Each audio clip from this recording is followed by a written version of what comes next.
control, shoveling dirt in every hole. Predators to condemn your soul, watching you and watching me. We're all connected but separated, misunderstood and so frustrated. A million armies of one have invaded, watching you and watching me. We live behind glass curtains and act like nothing's wrong. Soon you will belong. I know you're out there somewhere. We've watched you for so long. Wait for you to fall.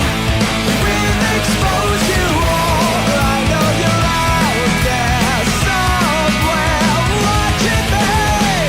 Little brother wants to make headlines, be immortalized. Everyone's got an electric eye, we're the digital spies. They've watched you for so long. I know you're out there somewhere watching me.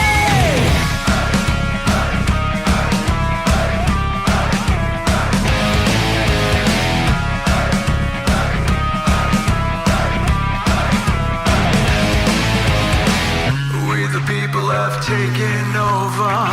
We the people are little brother, standing by to dethrone each other, watching you and watching me.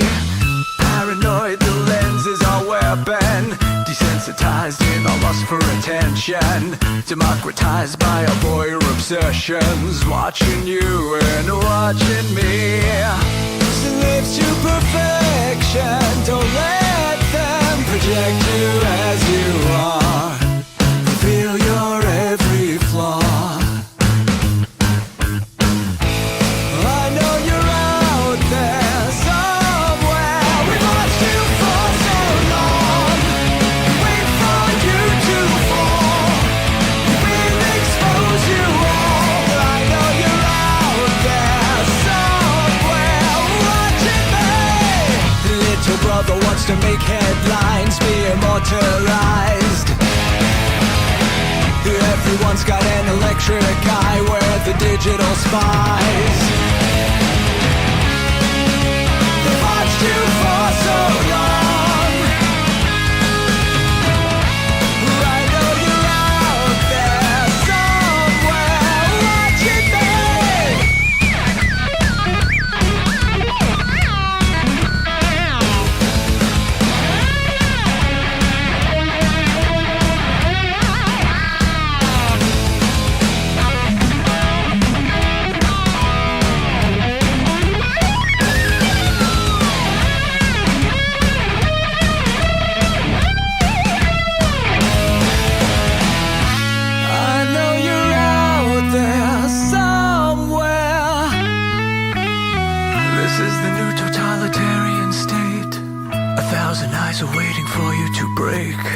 Stay in line, don't make a mistake. We're watching. We watched you for so long. We wait for you to fall. We will expose you all. I know you're out there somewhere watching me.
Let your experience begin right now. From high atop the mountains of British Columbia to you listening around the world, this is Spaced Out Radio. You can follow us on our website, spacedoutradio.com, on Twitter, @SpacedOutRadio. Give our Facebook page a like, Spaced Out Radio Show. You can follow us on Instagram, Dave Scott, SOR, or on our YouTube channel, Spaced Out Radio Show.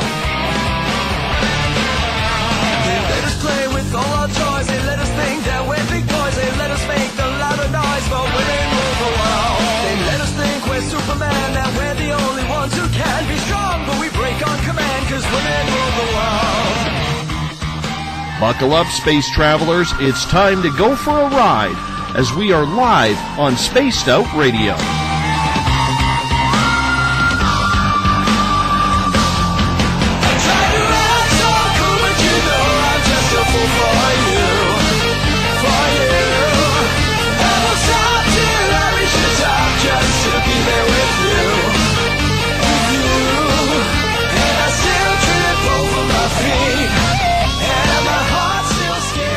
Ignition sequence start. 6, 5, 4, 3, 2, 1. Said the deeper I go, the deeper I fall.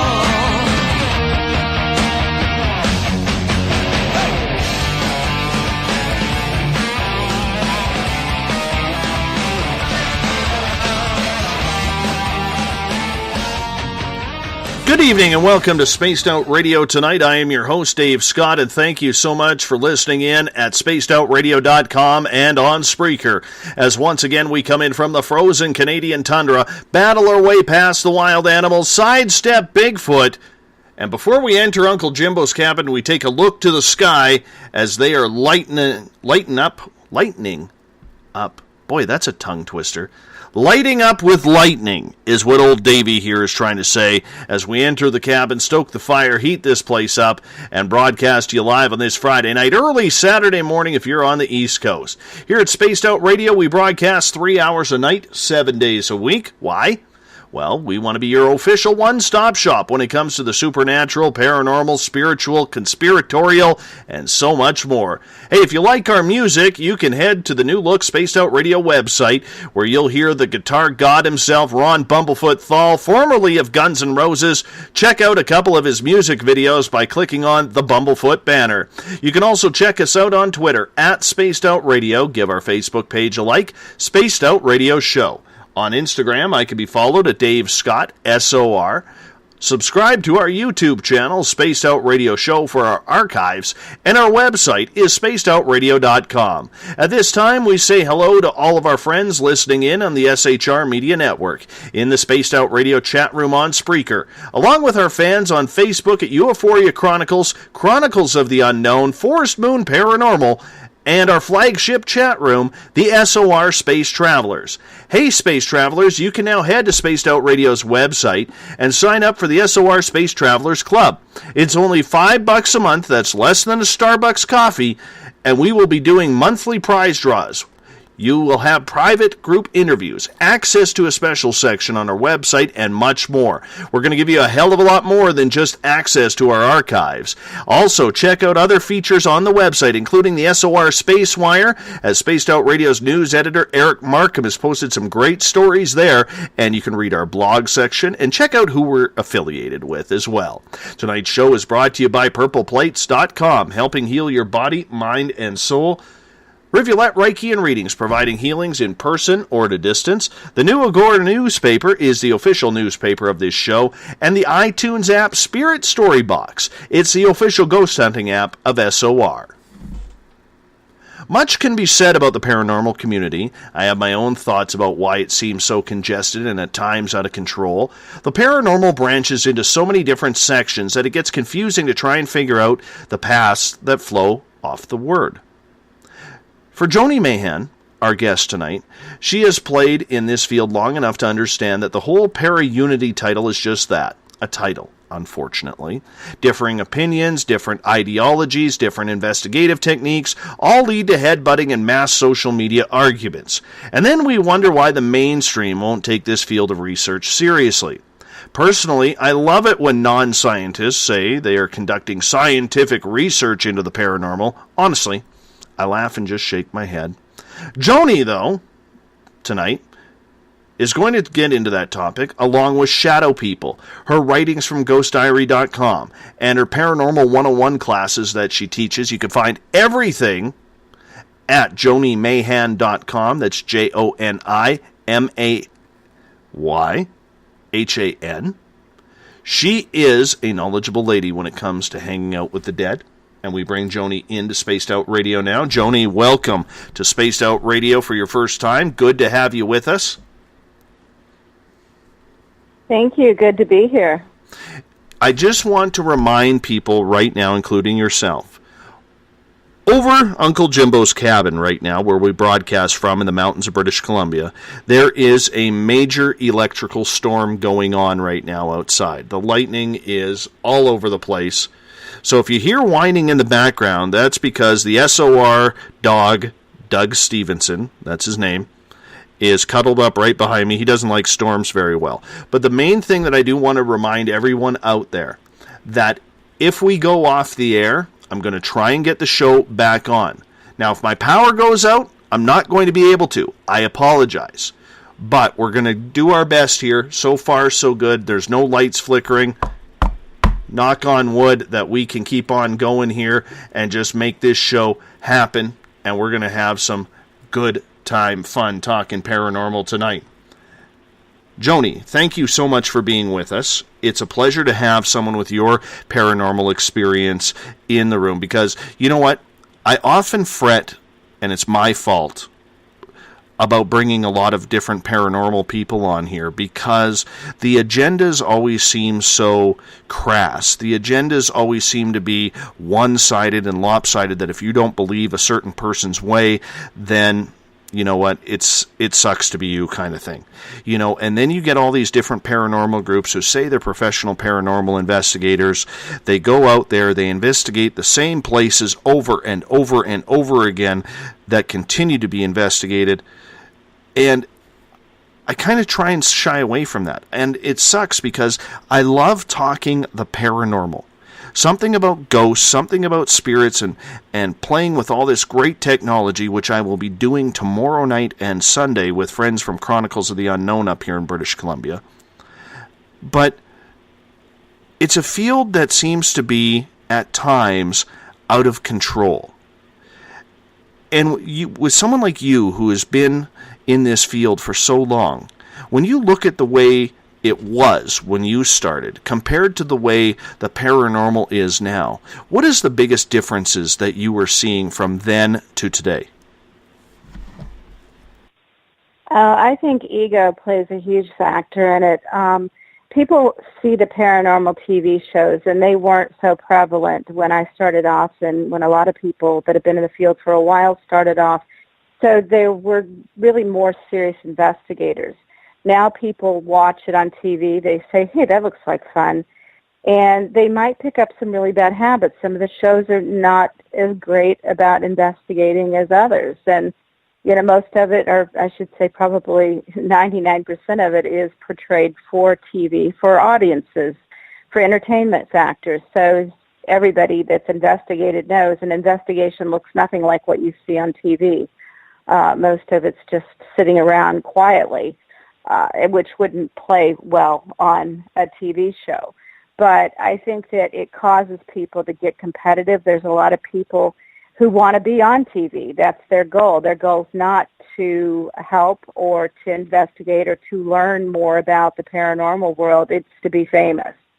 And they turn and stab each other in the back and disagree with each other and try to make each other look bad, when, in fact, if everybody just tried to coordinate their efforts, we would go so much further in learning about the other side than what we are with the methods that we're utilizing today. What do you think brought in that ego? Why has it become such an egocentric type of study? I think it has a lot to do with media access. Back when I first started getting going, there wasn't anything called Facebook. There weren't a lot of different television shows. Now it's gotten to a point where people can almost be like that aggressive driver, that you're separated from other people by a vehicle, and people do the same thing with keyboards. They don't have to confront people face to face. They can hide behind their keyboards to be able to do it. I just think that it's just gotten kind of crazy. It really has. Do you think it's to the point where we've seen it overflow with negative and positive energy? Do you think we finally reached the melting pot, shall we say? We can throw any cliche in there. Or do you think that as technology progresses and we see now people doing live investigations on Facebook with Facebook Live and Periscope and all of these different social media outlets, do you see that it's ever expanding, or do you think we've finally reached the limit? I think that life runs in trends, and I think people are going to eventually get, when I say people, I mean the general public, people that don't investigate, are going to probably start to get bored with paranormal investigation because they've seen everything there is to see, and a lot of the shows are amping up the activity and portraying things that really don't happen during most normal investigations. So I think it's getting to a point where it's going to start declining again, and I kind of hope that happens. That way, serious investigators can kind of get back to what they were doing before all this happened, and start really maybe making some strides. But on the other hand, technology is helping us. I think that it's just a matter of time before we start inventing new equipment that's able to bridge the gap and let us see through the veil a little bit better than what we can see through. So that part of it, the technology aspect, I'm excited about. I think that it just needs to calm down a little bit as far as the ego and the competition and all the massive amounts of teams out there trying to do basically the same thing as the other teams, only do it better. So I think it's just a matter of time. Well, one of the things that frustrates me about the paranormal right now, and I'm talking about the ghost teams out there, because paranormal, I think you can agree with me, and I know Eric Cooper in the SOR Space Travelers room, he mentions this all the time, and I'm sure he's already mentioned it in the room. I haven't read it yet. But what he says is the paranormal is a giant tree. And then we have branches. So we have the ghost investigators, we have the UFO investigators, we have the cryptid investigators, so on and so forth. Do you think the term paranormal gets thrown around a little bit too easy with what we are trying to accomplish? I think it's just a general term for anything we don't really understand. Paranormal could have a lot of different aspects to it. So I think it just depends on what branch of the tree you're into. And, personally, I like to watch all of them, and because I think they're interlinked, and I think that there's a little bit of truth to all of them. But I don't know. Kind of leaving that open because there's so much there's so much to know. We don't know so much about what's going on, and we speculate. We can investigate and try to come up with hypotheses, but in truth, we're just guessing. What do you think of all the technology that these paranormal teams are spending on today? Is it necessary, or do you think that it's just part of the ego brand that we're using this device because that device doesn't work, and it creates more debate and who's a richer team, who's a better team because of their technology? Do you see that happening? In some aspects, I really like the technology because I think it brings us closer to finding answers, but for anyone who's been on an investigation with one of those people who has every toy and gadget known to man, it's frustrating to investigate with them because they're often fumbling with equipment, they're distracting the rest of the team, and if the equipment isn't functioning correctly, it's going to lead you in the wrong direction.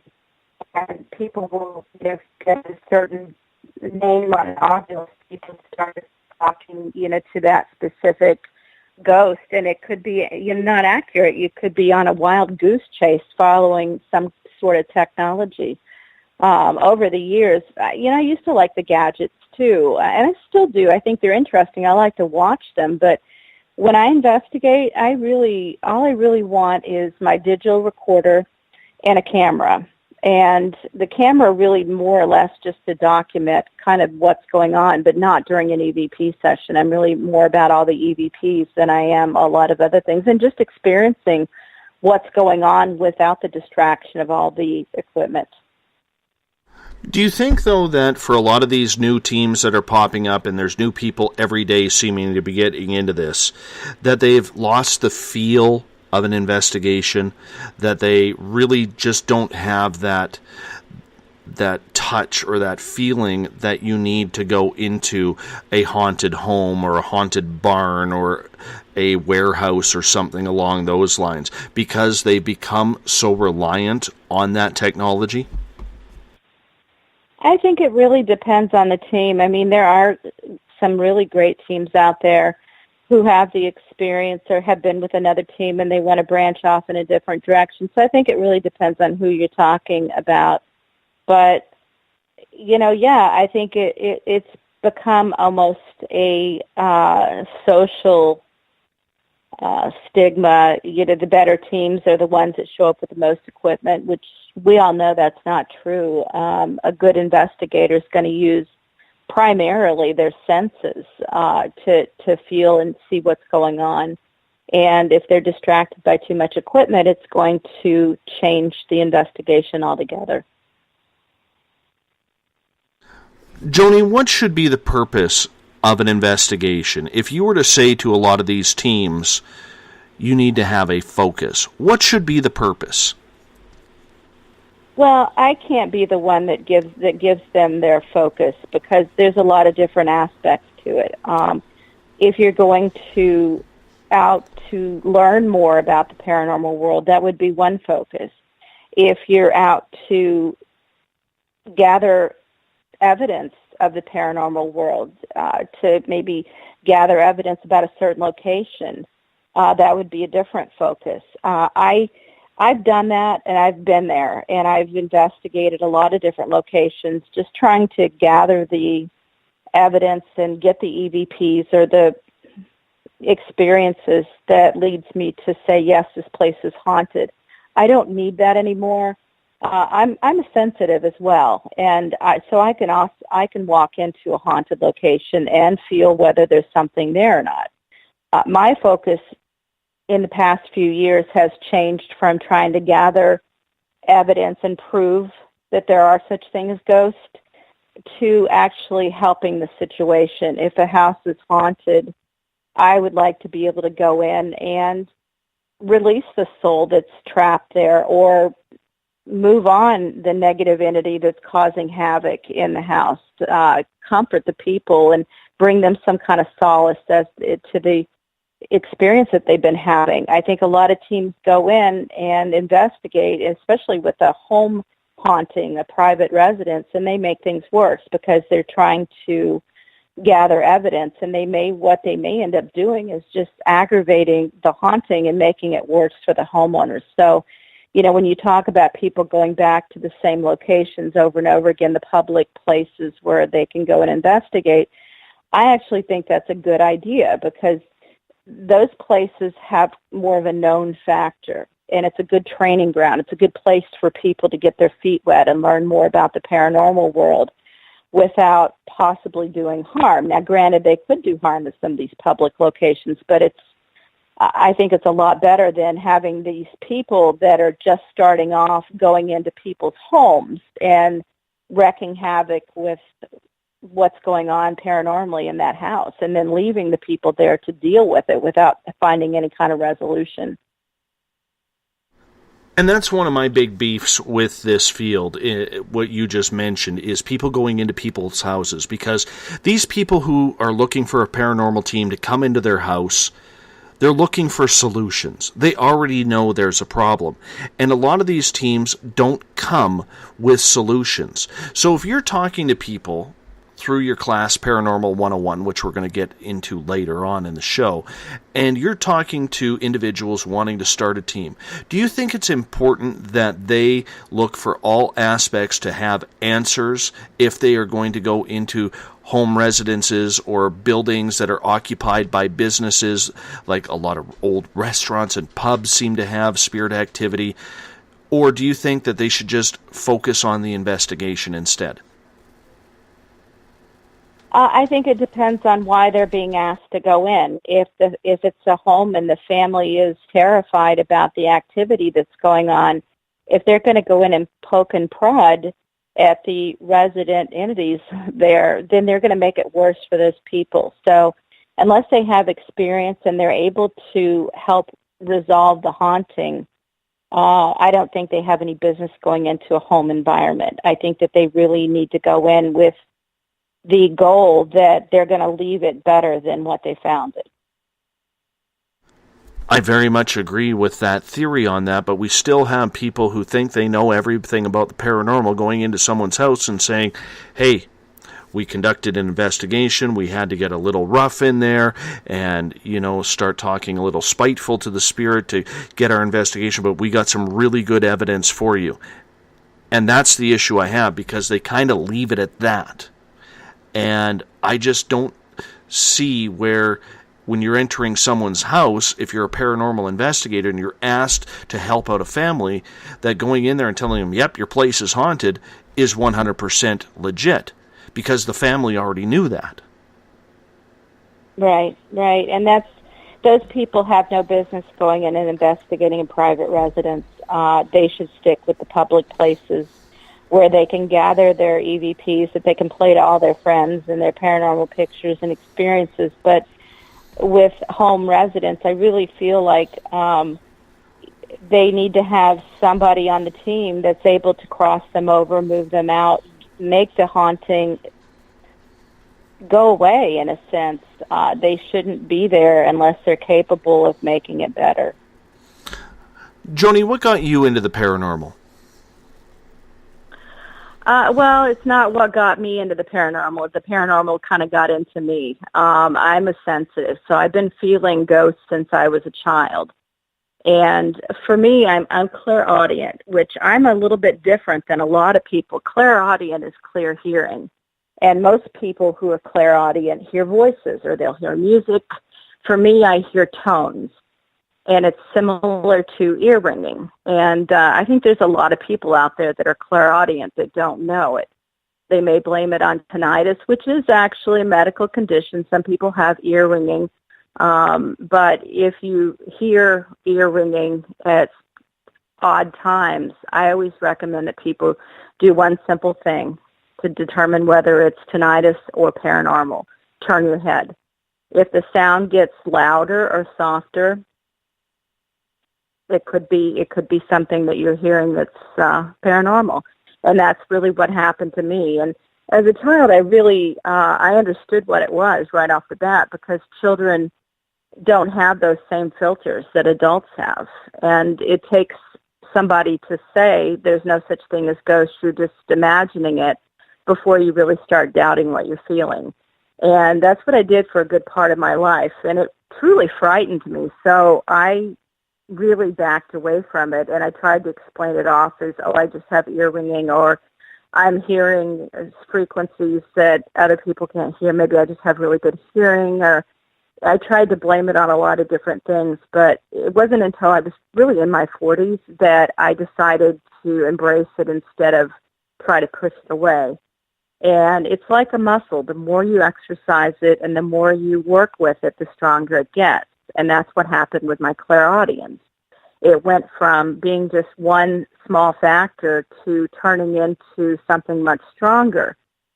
With it now, I now get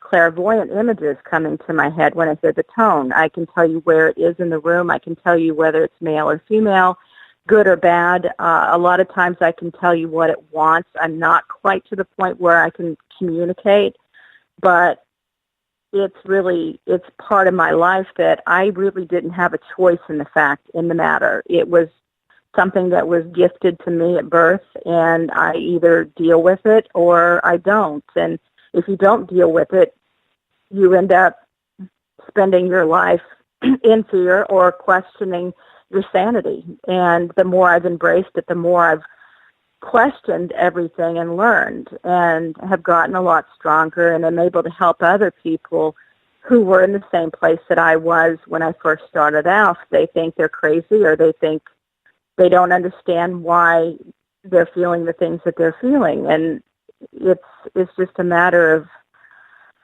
being able to work with it and turning it, instead of having it be something scary, turning it into something that you can actually use for good, which is what I try to do now, between educating people and helping ghosts move on from where they're not supposed to be to where they aren't supposed to be.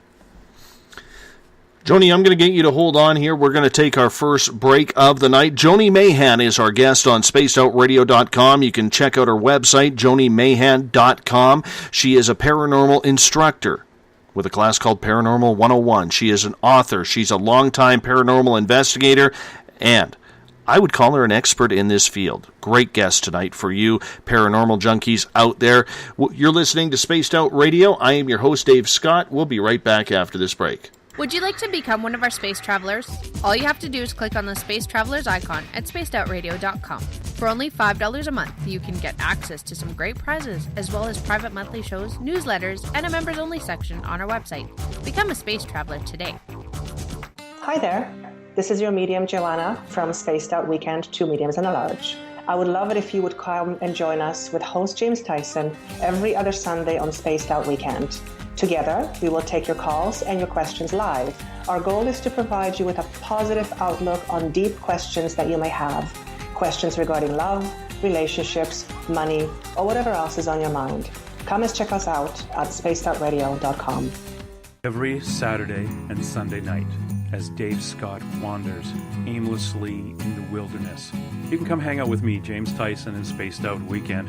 Starting at 9 p.m. Pacific, midnight Eastern, I'll take you along as we talk with some of the best experts in their fields. SpacedOutRadio.com is the place to find us. So sit down, relax, put your feet up. Enjoy the topics like the paranormal, supernatural, intuitiveness, and so much more. Hope to see you there. Hey everybody, this is Patrick Webster Small, and I'm here to bring you the Webster Phenomena every Saturday night, live at 8 p.m. Pacific, 11 p.m. Eastern. If you're looking for aliens and extraterrestrials, well, we've got them. Big and tall, short and small. You're bound to find what you're looking for, so join me on the Webster Phenomena right here on Spaced Out Radio.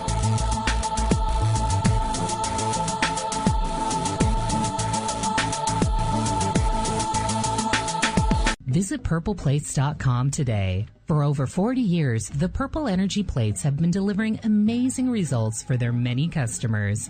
Inspired by the great genius Nikola Tesla, the harmony, healing, and energetic effects of the plates have proven over and over to be beneficial and often miraculous to thousands of customers. With their money-back guarantee and the many benefits, how can you afford not to get one? Check their site for daily specials and choose from their many energy products. You won't be sorry. Visit them today at purpleplates.com for mind, body, and spirit, and expect a miracle. Have you ever wondered about those weird and strange creatures people have reported throughout history? Do you wonder if those stories are real? Me too, and that's why I started Cryptopia.us. Hey, this is Rob Morphy, crypto historian.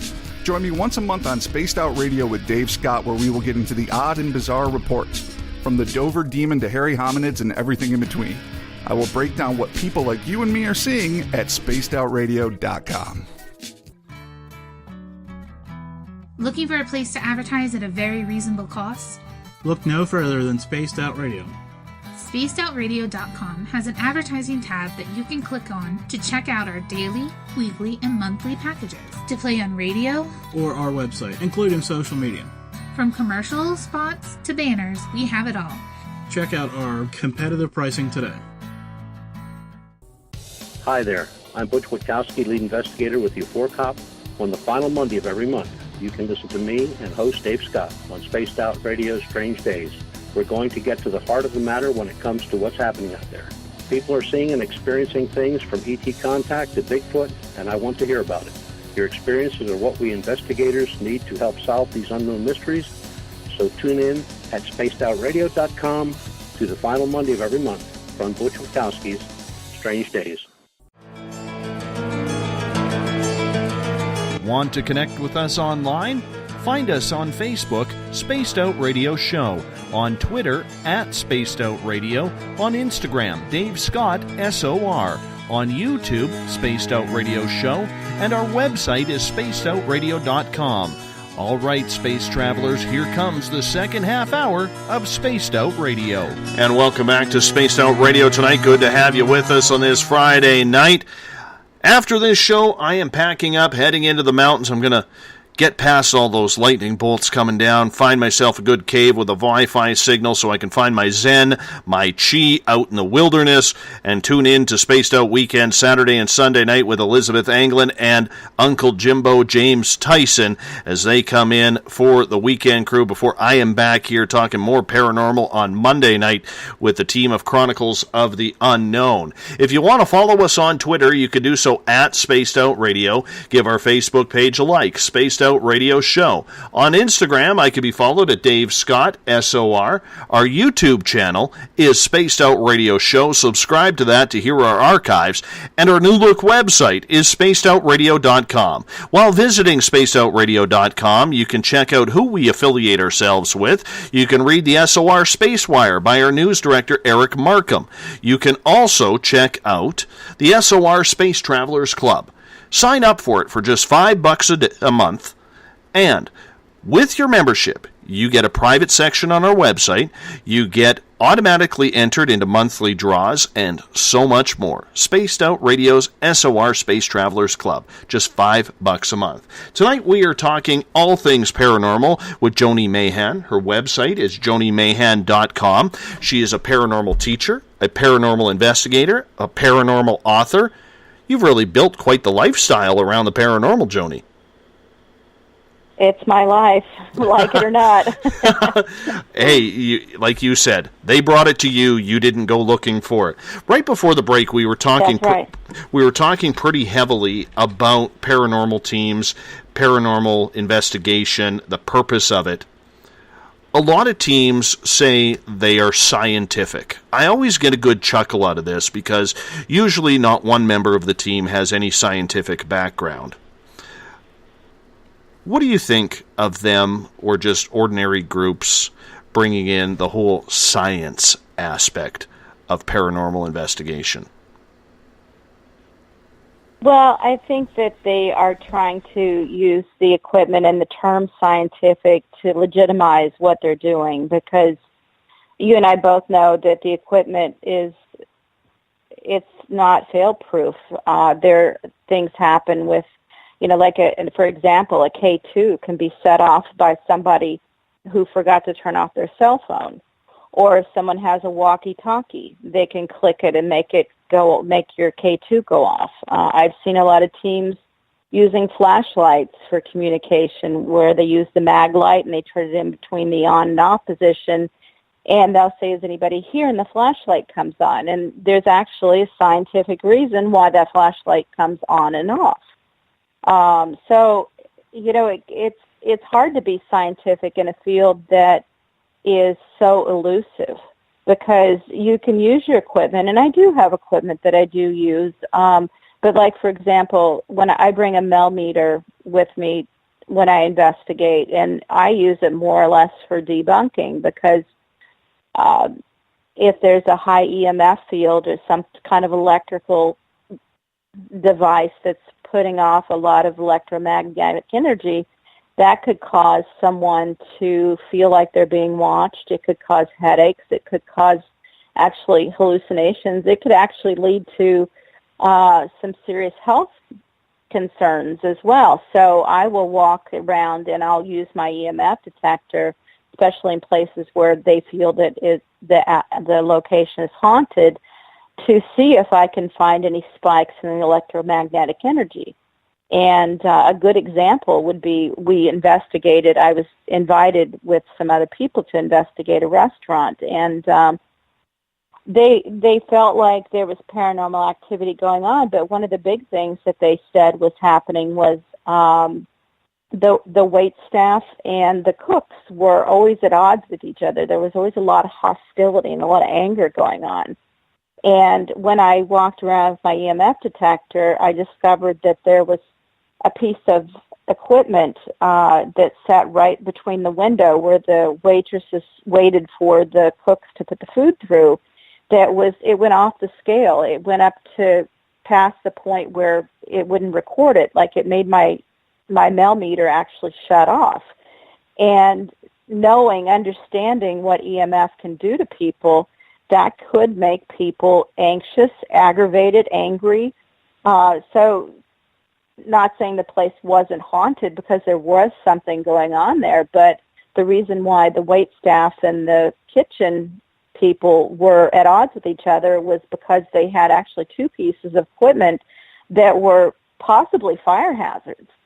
So, when you go into it with a scientific mind, I think you have to look at it from different aspects, not just trying to prove a haunting, but maybe to find reasons why people are feeling the way that they are.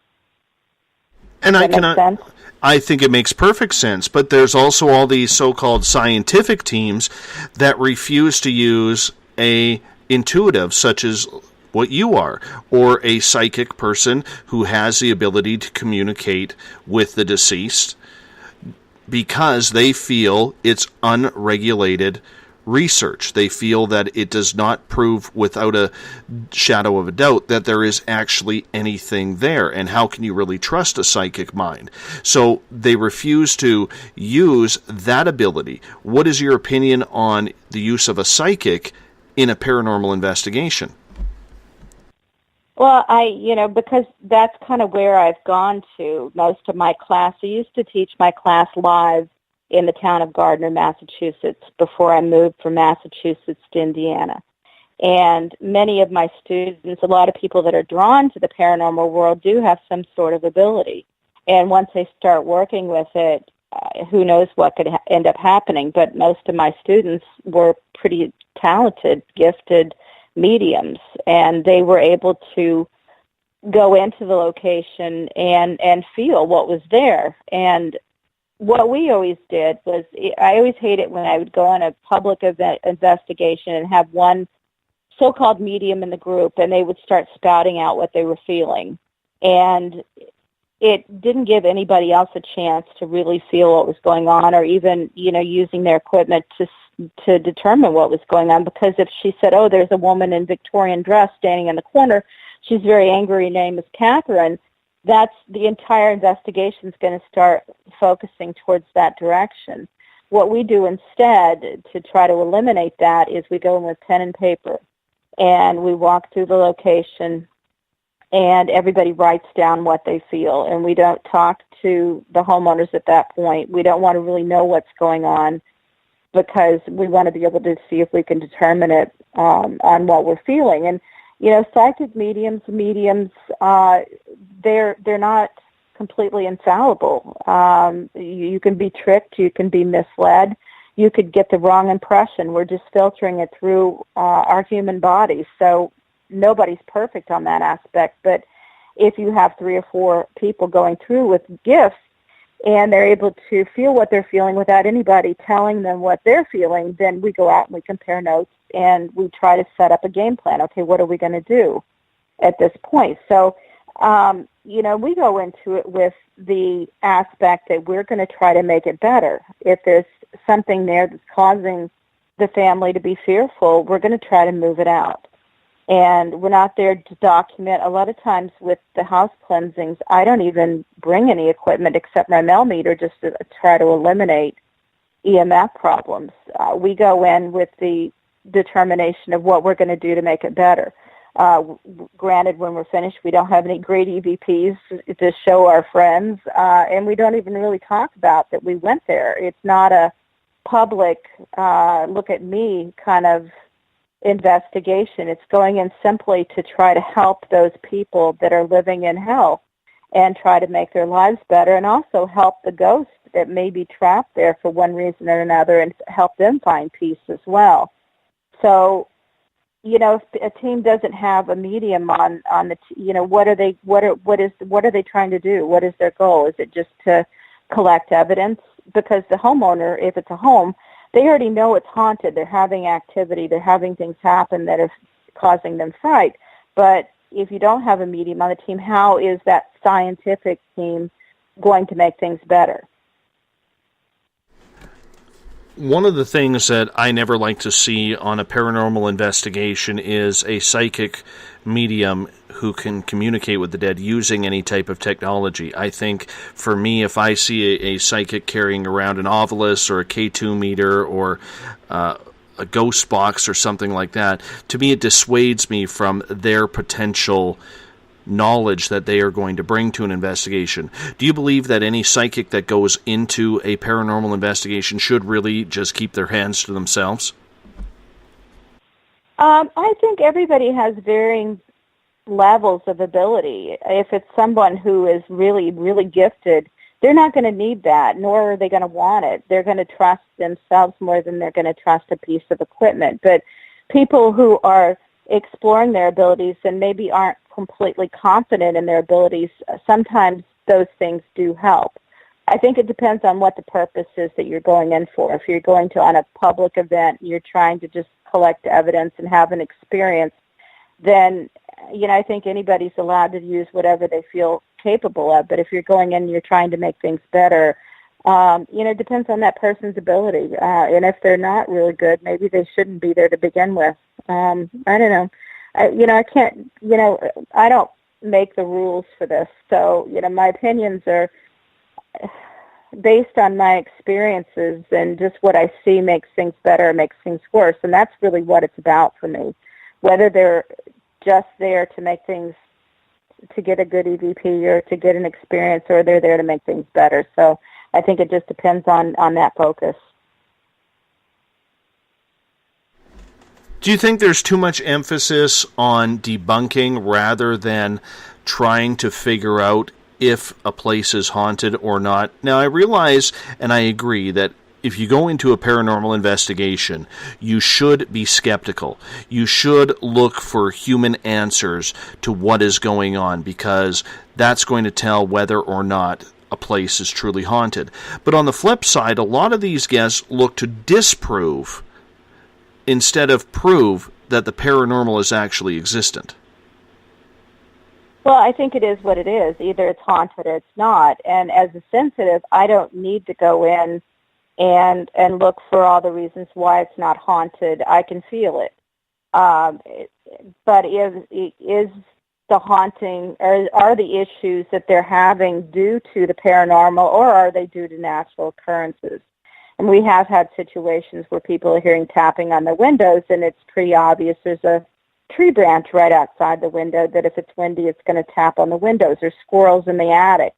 But as a sensitive, I don't need to debunk or prove the haunting. I can feel it right away and start to get those impressions to determine whether this is something negative that they would need to worry about or it's not. So I think it just depends on who's going in. If somebody's going in and they aren't gifted, they're not as sensitive, they don't have any internal methods of determining whether the place is haunted, I think they have to do a little bit of both. I don't think you should ever try to prove the haunting. I think it's either haunted or it's not. But I think it's smart to look around at the obvious issues that could be contributing to the fear factor that the family or the people are feeling. But I think it just depends on the situation. Joni, when you see paranormal investigative teams, they go in there with the scientific background, and I agree that every team is different. Every team has their own way of doing everything. But we're dealing with the unknown here.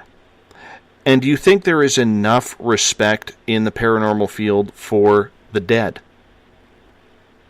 No, absolutely not. I think that people a lot of people, I'm not saying everybody, but that they are really swayed by what they see on TV, what they see in movies, what their perception of it is, because not all hauntings are evil or negative. And for the teams that go in and they're really harsh to the ghosts that are residing there, and they start yelling at them and saying, "Come out and talk to me," or "You need to get out of here," or something. If they don't know who they're talking to, it could be a former homeowner. It could be a little old lady who's terrified of what comes next, and she's there because she's afraid to move on. And they're screaming at her like she's a demon. And I think when you go into a haunted location, you should always be respectful, because you wouldn't just walk into somebody's home, somebody who's living, and you wouldn't put your thumb in their chest and say, "Talk to me now, I demand you talk to me." You wouldn't do that, because that would be rude. So why is it okay to do that if the person is not alive? Just because you can't see them doesn't mean they're not there. It doesn't mean that they don't know what's going on, and you could really be upsetting somebody. Or if it is something negative, you go in and you provoke like that, you're definitely going to make them mad. You're going to make things worse. So I think that respect should be one of the first things that people do when they go into a haunted location. They should be just not if they don't understand what they're dealing with, to take the outlook that they're going to at least be respectful. What about the television show influence? A lot of people don't have a trained background. They see what they see on TV, and that's what they use as their personal schooling. Do you think that helps, or do you think that it is the wrong way to teach about going into an investigation? Because most people don't understand there's 40 hours of film cut down into 42 minutes. Yeah, I think it depends on the show. And there's definitely one show that I'm sure we're all thinking about where the host that used to do a lot of provoking. And that actually caught up with them. If you've noticed in recent years, they haven't been provoking nearly as badly, because what they don't show you behind the scenes is that by provoking, they're actually encouraging these angry entities to follow them home. So they've been having personal experiences of their own that have led them to maybe calm down their investigation. And on the other hand, you see these teams they have that are on TV, they have the entire location just them, and they walk around a lot. They chase shadows from room to room, and if you're on a regular investigation, you usually don't have the whole building to yourself unless it's a private home. And if you are trying to collect evidence, walking around is the best way to contaminate your evidence, because was that your foot squeaking on the floor? Was that somebody saying, "Help me"? It's hard to determine unless you're really monitoring that session. When I do a structured EVP session, I have rules, and my people that investigate with me know those, and they utilize them when they go on their own with other people to investigate, is that if you're trying to collect evidence via EVP, everybody's sitting down. Nobody's standing, because your feet will shift, floorboards squeak. You can't stand still for 15, 20 minutes without moving. And nobody's chewing gum, nobody's wearing jangly jewelry or nylon or corduroy, anything that could make noise. And we're marking if there's a noise or there's something going on, like a car going by or somebody's stomach growls, we'll mark it and we'll say car or stomach or something like that. So, it's just, you have to do things in a way that makes sense. You can't do things by what you've seen on TV, because, as you said, they might have 20 hours or so of footage that they're cutting down to just a short period of time. So things are usually far more boring.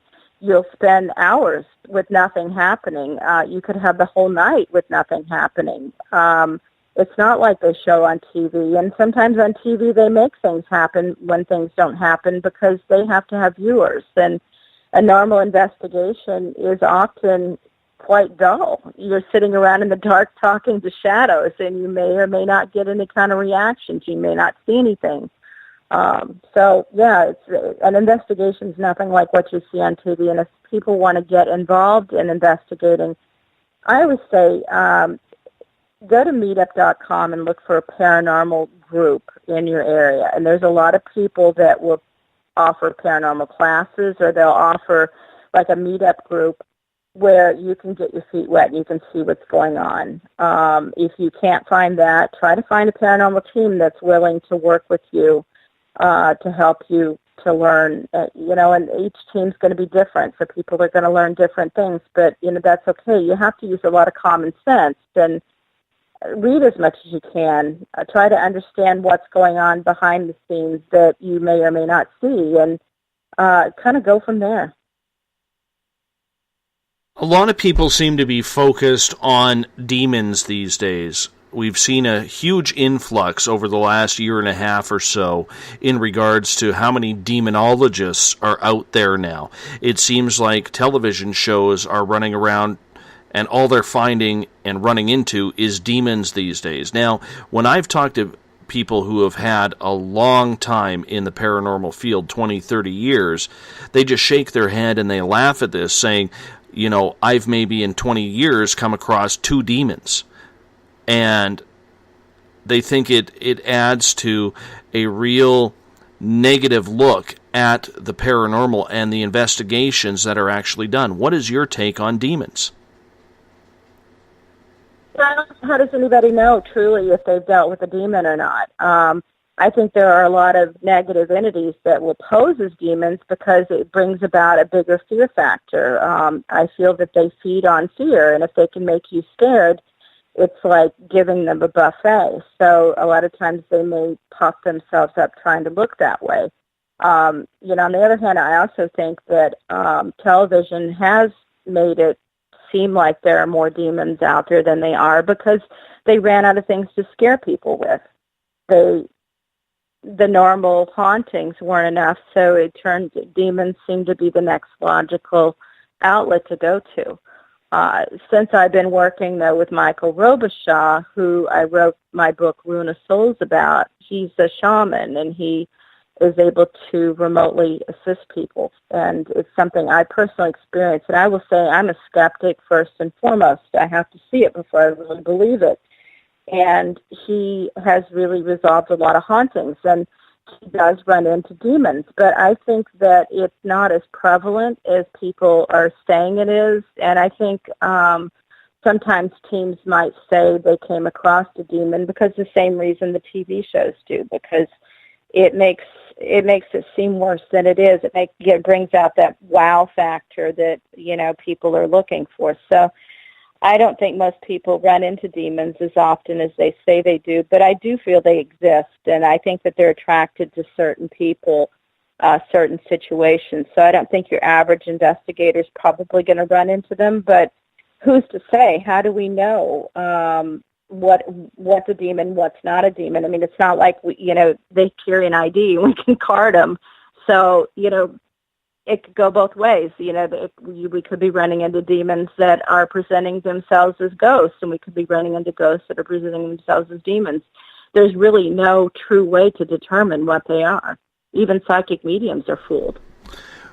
We have about 2 minutes before we have to take a break at the top of the hour, as this first hour has just flown right by. I want to get to Eric's question in the Spaced Out Radio chat room on Spreaker.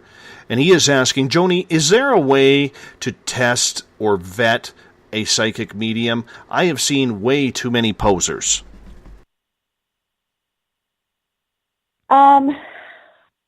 It is hard because there are a lot of people that present themselves as mediums that don't have a lot of ability. For us, as we're learning, we help each other with validation. So perhaps if he thinks someone is not truly a medium, maybe he could get a second opinion and see, without telling them anything, and see if that second opinion validates the first opinion. So try to get other sources involved before you truly just latch on to what anybody says, because it's, again, there's no way to determine whether someone is truly what they say they are or they're not. So you kind of have to use your own judgment and find other people to validate it if you can. And we're going to squeeze in one more question here. This one comes from me. Do you believe that a lot of investigative teams should take the time to do a blessing before going into an area, even if there is nothing there, just for your own safety reasons and just for, respect out to the spirit? Yeah, I think paranormal protection is something that it's something near and dear to my heart. It's something that something different is going to work for everybody. So prayer might work for some people, but it may not work for others. So I think you really have to explore all the different methods of paranormal protection before you find what works for you. And you should do that well before you ever step into a haunted location. It's something I think most people should research, especially if they're sensitive, because ghosts will follow a sensitive a lot more than they'll follow someone who's not sensitive to the activity. And on that note, Joni, we're going to hop out for our break at the top of the hour. Joni Mayhan is our guest tonight. Her website, jonimayhan.com. She is a writer. She is an author. She is a longtime paranormal investigator. She is a paranormal teacher. She wears a lot of hats. And coming up at the next hour, we're going to get into shadow people with Joni. You're listening to Spaced Out Radio. I am your host, Dave Scott. We'll be right back after this.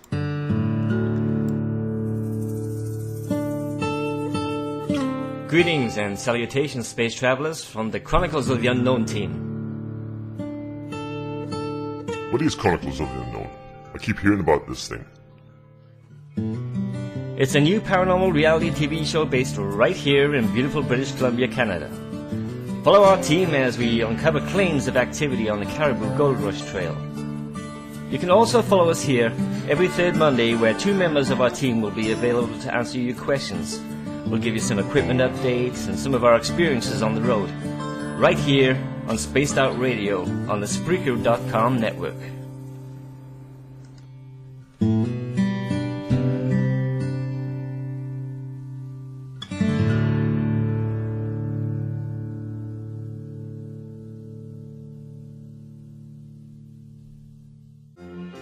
Do you believe you've been in contact with extraterrestrials? Have you seen the Greys, the Mantis, or the Reptilians? I am Samantha Mullet, and on the second Tuesday of each month, you can listen and learn from my experiences with off-worlders on Spaced Out Radio's The ET Experience. With host Dave Scott, we'll sit down and chat about what's going on with our friends from other worlds. We'll also try to answer your questions, so please tune in on the second Tuesday of the month, only on Spaced Out Radio. Are you interested in advertising on Spaced Out Radio? Head to our website at spacedoutradio.com and click on our advertising tab. There, you will find an assortment of ways you can get your product out there with us, from radio commercials to banners and social media. Have a product you like our hosts to endorse? We can do that too. Visit spacedoutradio.com for more details. Did you know that Spaced Out Radio runs 7 days a week? Hi, it's James Tyson from Spaced Out Weekend. Every Saturday and Sunday night, starting at 9 p.m. Pacific, midnight Eastern, you can join me and my guests for some great chatter about what's going on out in the universe, or even in that dark part of the basement you really don't want to go back into. Well, let's find the answers to your experiences together. So come on up to Uncle Jimbo's cabin on the weekend. For more information, look us up at spacedoutradio.com. You hear footsteps in the empty room above you. A rocking chair begins rocking by itself. Don't be afraid of the things that go bump in the night. Reach for Spirit Storybox, the iPhone app the Huffington Post UK called the only ghost hunting app you will ever need. Spirit Storybox. The spirits are telling their stories. Are you listening? Attention Spaced Out Radio listeners. For only $5 a month, you can join Spaced Out Radio Space Travelers. Your membership at spacedoutradio.com will give you access to private fan area on the website, get you a monthly newsletter, draws for monthly swag, and a whole lot more. Sign up today to become a part of the Spaced Out Radio experience. Right here, this is where we divulge the fruit of our research. Here on the Webster Phenomena every Saturday night at 8 p.m. Pacific, 11 p.m. Eastern on Spaced Out Radio. And we give it up to you guys, all the listeners, and the live listeners usually get something special and hang out in the chat room. And we love to have you. So we'll see you every Saturday night at 8 p.m. You know where. If you're a fan of social media, you can follow Spaced Out Radio on Twitter at Spaced Out Radio. Give our Facebook page a like, Spaced Out Radio Show. You can also follow us on Instagram, Dave Scott, SOR. Our YouTube channel, where our archives are stored, is Spaced Out Radio Show. And of course, our website is spacedoutradio.com. And welcome back to the second hour of Spaced Out Radio tonight. I am your host, Dave Scott. Good to have you with us, everyone, as we broadcast live 7 days a week, starting at 9 p.m. Pacific, midnight Eastern Time. After this show, I will pack up my backpack, and I will head off into the wilderness to find my Zen, my Chi, and a good cave with Wi-Fi so I can find out and listen to Spaced Out Weekend with Elizabeth Anglin and James Tyson, Saturday and Sunday night. Don't forget, this Sunday is Two Mediums and a Medium, as James will be at a paranormal investigation. So Elizabeth will be running Two Mediums and a Medium this week, not Two Mediums and a Large. I will be back Monday with Chronicles of the Unknown. A reminder, you can follow us on Twitter at Spaced Out Radio. Give our Facebook page a like, Spaced Out Radio Show. On Instagram, I can be followed at Dave Scott, SOR. Subscribe to our YouTube channel, Spaced Out Radio Show, for our archives. And our website is spacedoutradio.com. On Spaced Out Radio, you can check out a multitude of features. You can check out our resident guitar god, Ron Bumblefoot Thal, formerly of Guns N' Roses. Just click on the Bumblefoot tab. You can also check out a number of blogs that we have from some great writers, including yours truly, our SOR Spacewire by our news director, Eric Markham. And of course, just like Paula did moments ago, you can join the SOR Space Travelers Club for just $5 a month. Hey, it's less than a Starbucks coffee, and you get your name automatically put into draws. You can awesomely start posting in the private section of the website, and so much more. Tonight we are talking with Joni Mayhan, her website, jonimayhan.com, if you want to check out all of her paranormal experiences. She's a paranormal teacher. She's a writer. She is a blogger. She is an author and an intuitive as well. You wear a lot of hats, Joni. All paranormal, I know. Crazy. I get that. Do you ever just shake your head and say enough is enough, or do you just continue going on because the mystery still keeps you going? I did hit a point where I needed a little bit of a break, and that happened at good timing because I just moved from Massachusetts, where I spent the last 30 years, back to my home state of Indiana. And in Massachusetts, all of my friends were paranormal peeps. And here, most of my friends are old childhood friends and people I've known for years that are interested in the paranormal, and they respect my interest in it, but they're not so much investigators. So I have had a little bit of a break where I've been mingling with normal people, I guess you could say, for a little while. But I am starting to meet people in the paranormal field out in this direction and starting to collect that group of people as well. So it's been a little bit of a nice break. I took a break away from writing for a little bit, but I'm going to get started on it again coming up really soon, start working on my 16th book. But I think with anything, if you're too intense with it and it really dominates your entire life, sometimes it is nice to take a step back and say, all right, I'm just going to do something different for a little bit and just catch my breath, and then I'll be back. And that's kind of what I'm doing. Good for you, because everyone needs to be able to take a break every now and again, unless you host this show where you're on 5 days a week and there really isn't no time for a break. But you know what? We battle through. We battle through. I have to tell you a story.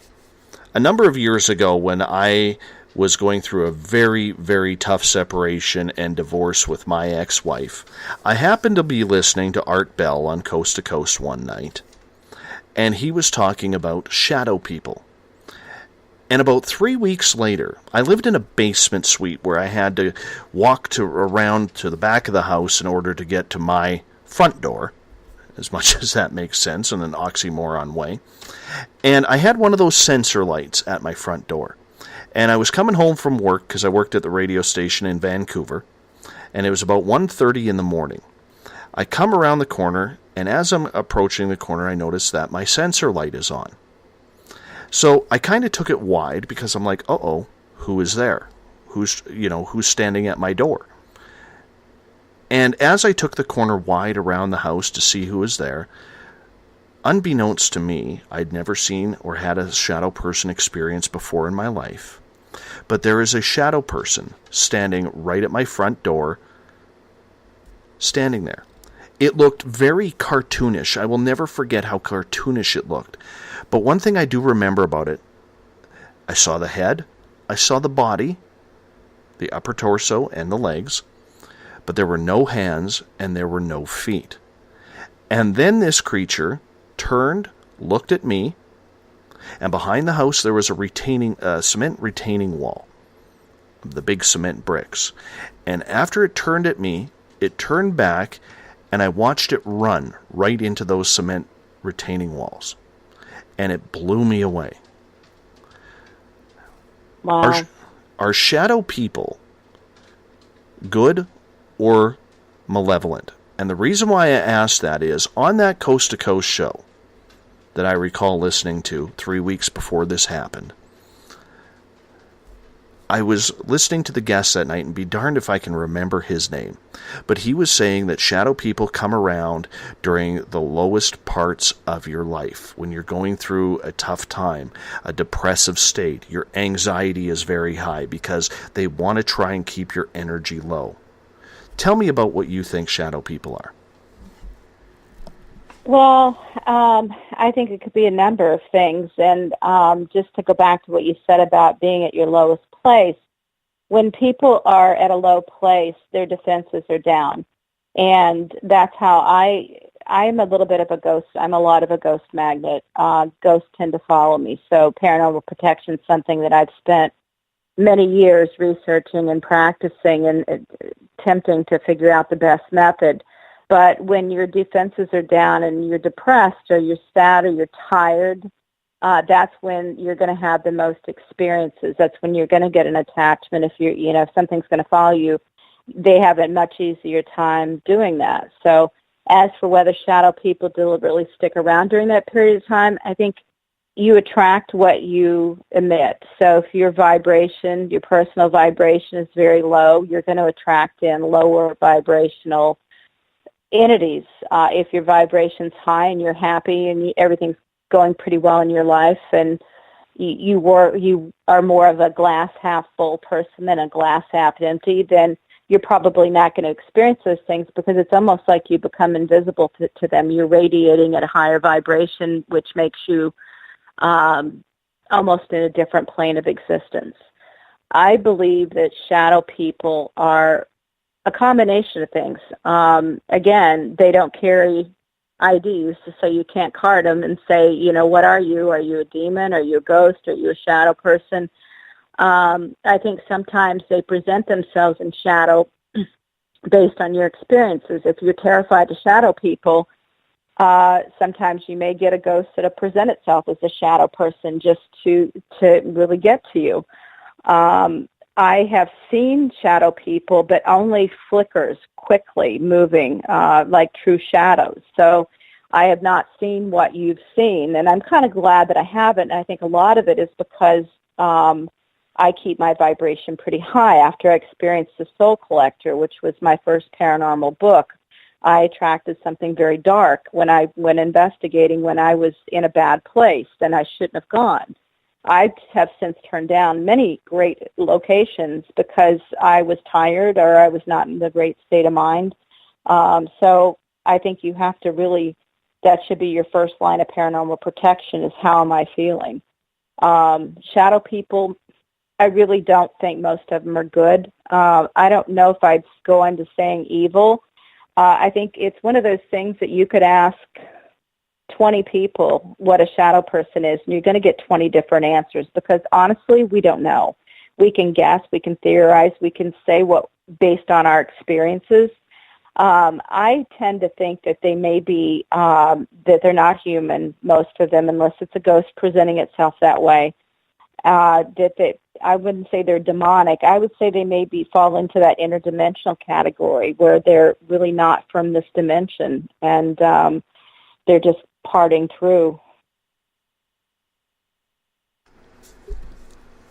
Do you believe then that we can have protection from shadow people if they are of the negative descent of entity? Maybe not evil, as you were saying, but of a more negative nature? Well, I think that it depends on the person and how strong their protection is.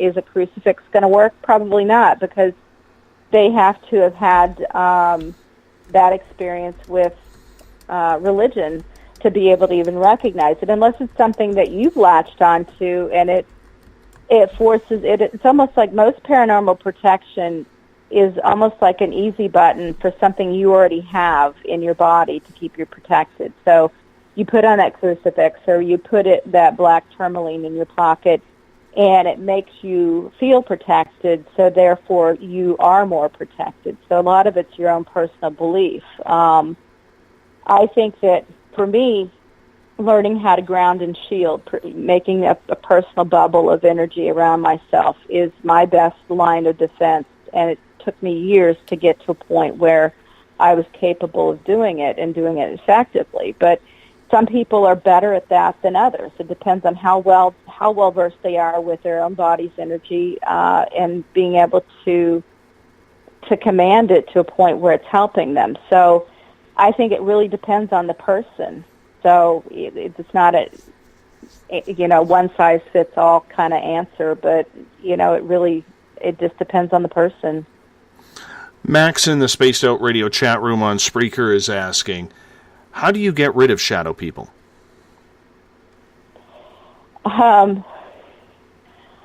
personally wouldn't even attempt it because, again, if we don't really know what we're dealing with. When I run into situations like that that are beyond my capabilities, and I think everybody has to know what their limits are. What am I prepared to deal with? What can I deal with? What can I help with? And when you know where your limits are, then you go to your resources, and everybody should have a backup plan.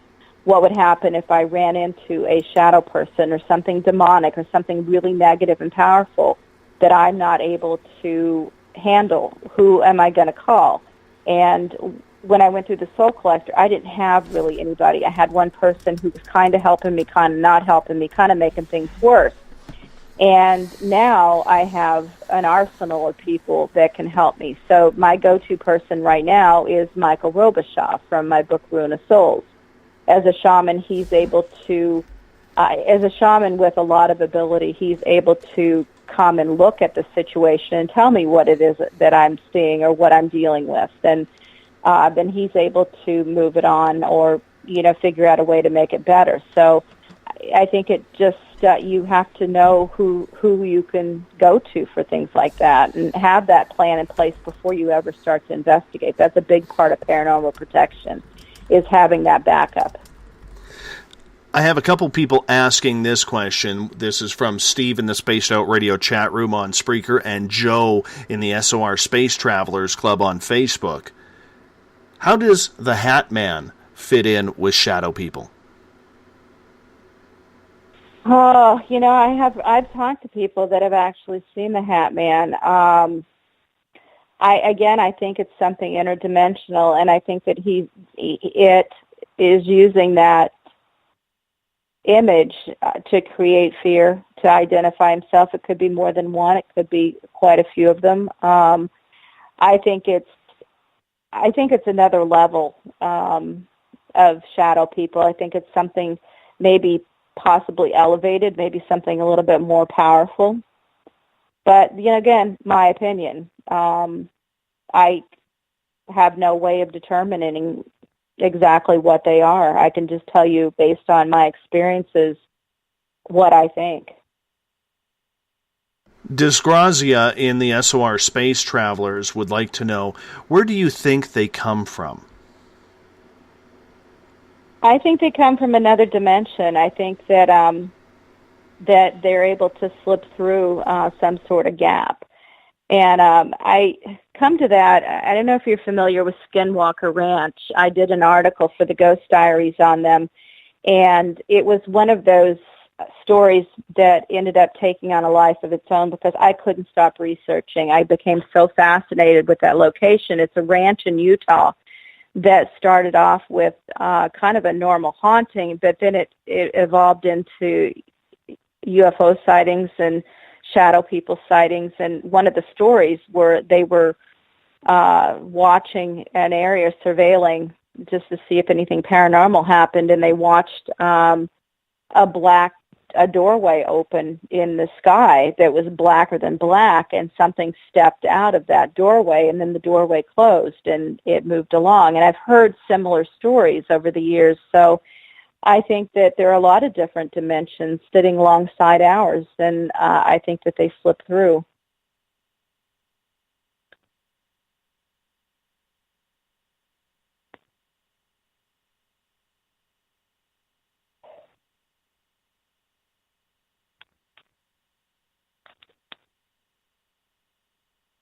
Renee is asking a question. Yeah, Oh, Renee okay. is asking a question in the SOR Space Travelers Club. She's new to the club tonight. Thank you for joining, Renee.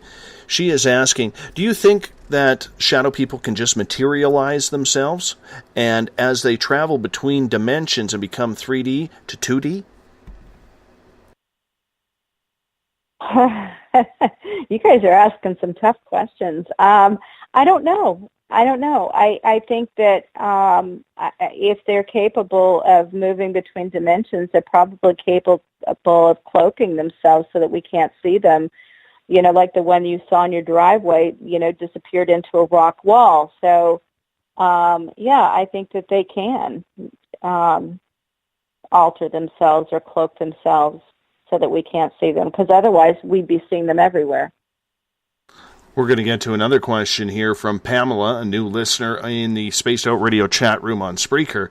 What can we do to raise our vibrations to protect ourselves?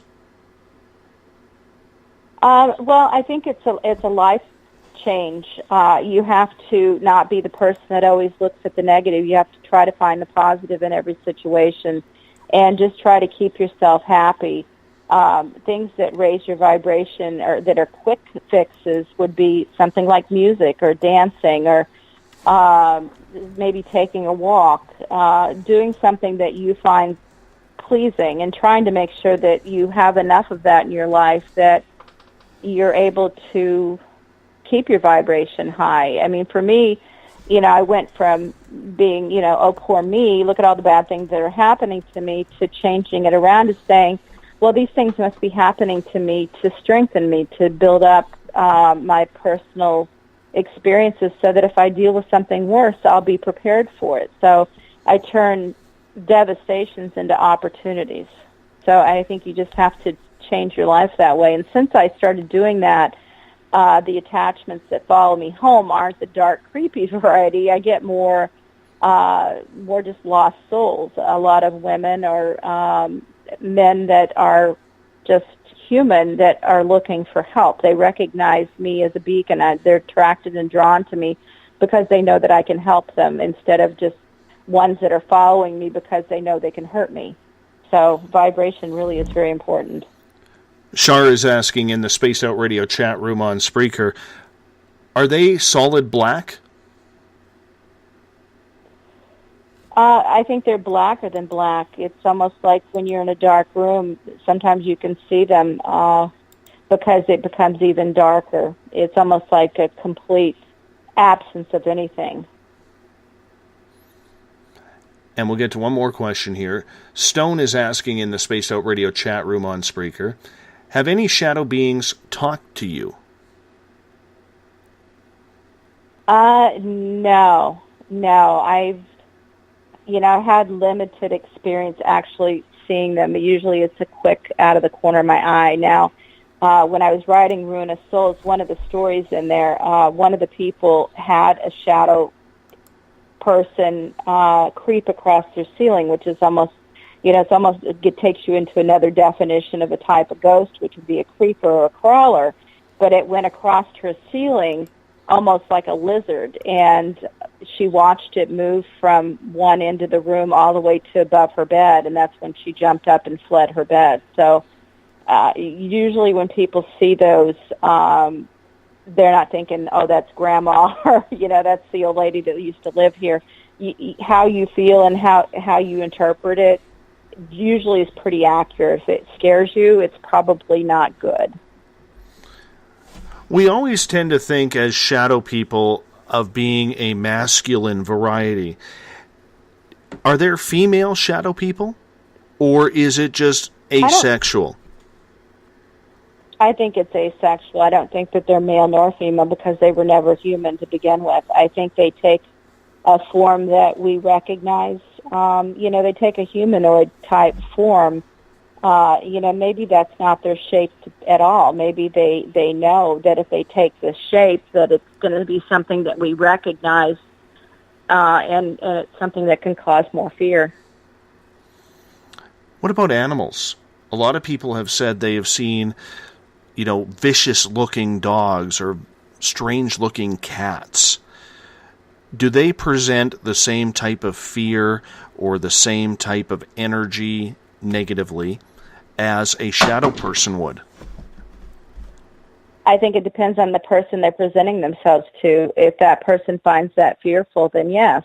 So maybe they're going to curtail it. Like, again, maybe their shape has nothing to do with what we normally see as humans. They're just curtailing it to something that they know is going to give them the biggest bang for their buck. So if you're terrified of big dogs, that might be what you see versus a humanoid figure of a male. So I think it just depends on them and what they're trying to achieve when they're presenting themselves to you. All right, there was a big bang in here right beforehand, and I just have to explain. Where I broadcast in my home is in the basement. I have a little dungeon that's made up, and, it's very beautiful in here. But up above is Mrs. Spaced Out Radio's bedroom. Well, the master bedroom of the house, and I don't know what she dropped on the floor, but it seemed to echo pretty loud through here. So I'm sure there's no paranormal activity. That's Mrs. Spaced Out Radio causing havoc above us here in Uncle Jimbo's cabin. I want to stick with animals for a minute here because people have said they've seen the dogs and, they're all black and they're red eyes. They seem to be like vicious coyote, pit bull type animals. Okay. But we've also heard of like insectoids, like whether it's spiders, whether it's certain types of bugs that are causing shadows too, anything that would freak people out. Do you think it more so maybe lending to the imagination of what that person fears inside that could be resulting in these shadow beings? Or do you think that it is totally coincidental that we may have, say, shadows of 50 spiders running down a wall, and this person could also be afraid of arachnids? Well, that would do me right in. I'm telling you, right before I got on the air, I had a spider run across my leg, and I'm pretty freaked out. People laugh at me. They said, you're, a big bad ghost hunter and you're terrified of spiders, but it's what scares you and what you're afraid of. So I think that if their goal is to scare you and they know what scares you, and why wouldn't they, then that's what they're going to present. So I'm thankful I haven't seen a ghost spider yet, but I don't know that would, although, I have to say I've been in locations and I've gotten touched in a way that made me think it was a bug, and I've, and for all I know, it could have been a bug because there's no way there's not a camera trained on me the whole time. So I think they get to you in ways that they know they're going to get to you. And I think it also depends on the person. Is the person somebody who's very reactive to things that scare them? Is this a person that we've all been on investigations with that one person that always gets scratched or always sees something. I think you have to kind of analyze it based on the person and what they're experiencing. So it's going to be different for everybody. But I think they're capable of taking different forms. That would make sense. We're going to try and slip in one more question here before we go to the break at the bottom of the hour. This comes from Sam Beltrusis. I guess you know Sam very well. And he is asking... I know Sam. He's a buddy of mine. Oh, yeah. Well, he said that in the chat room that I guess he's writing a book, too, or has written a book. Yes, Sam's written quite a few paranormal books. His books are focused on New England and New York and through that area. So, well, yeah, he'd be a great guest for you. Well, I was just thinking that. Sam, email me at dave@spacedoutradio.com. And let's chat. Once again, my email is dave@spacedoutradio.com. And his question is, and we have about a minute here, could a shadow person be an external manifestation of what is going on within us? Wow, Sam, thanks for the tough question. Do you want to think about that one and come back from the break and answer it? No, I can answer that now. I think that it depends on the person, and do they normally have those kind of experiences. If you're expecting to go into a location and see a shadow person or a shadow dog or something, and you do see it, maybe you're not manifesting something yourself. Maybe you're broadcasting to what's going on inside the location. So, they can pick up on our thoughts. A lot of times they know what scares us before we ever even get there, even sometimes before we even leave our houses. So not so much they're manifesting in our own mind or we're creating it. I think that they're reading what we're afraid of and they're giving us what we're not asking for. And on that note, we are going to step out for a break here at the bottom of the hour. Joni Mayhan is our guest tonight. We are talking shadow people and all things paranormal. You can visit Joni's website, jonimayhan.com. While you're there, check out her long list of books that she has written. She is one talented writer. You're definitely going to want to pick one up, maybe 2 or 3. Hey, why not 10? You're listening to Spaced Out Radio. I am your host, Dave Scott. We'll be back right after this. Have you ever had an extraterrestrial experience? One you just couldn't explain? Well, maybe I can help. Hello, I am Samantha Mullet. On the second Tuesday of each month, I will join Dave Scott on Spaced Out Radio to bring a human aspect to ET contact. It's something I've lived with my entire life, and I'd love to help you understand. Let's share our experiences. The ET Experience, the second Tuesday of each month, only on Spaced Out Radio. Fairies, Bigfoot, dogmen, trolls, goblins? Hey, if it's cryptid in any way, I'm looking into it. Hi there, this is author Ronald Murphy, also known as Spaced Out Radio's Crypto Guru. Join me every second Wednesday of the month on Spaced Out Radio with Dave Scott, where we will talk about the stories people call tall tales. I will fill you in on the latest sightings and the hidden histories that are causing quite a stir. You can find everything at spacedoutradio.com. Hi there, this is Jolene with Rivulet Reiki and Readings, and I want you to relax. Let me help you chill out and get in touch with your body, mind, and soul. In this busy world, sometimes we need to let go, and this is where I can help. Visit my website, rivuletrndr.wix.com/rivuletrndr, or my Facebook page, Rivulet R&R, to set up an appointment for relaxation, Reiki, or readings, no matter where you are. It's time for you to make time for you. Would you like to expand your clientele? Have you ever thought of online radio advertising?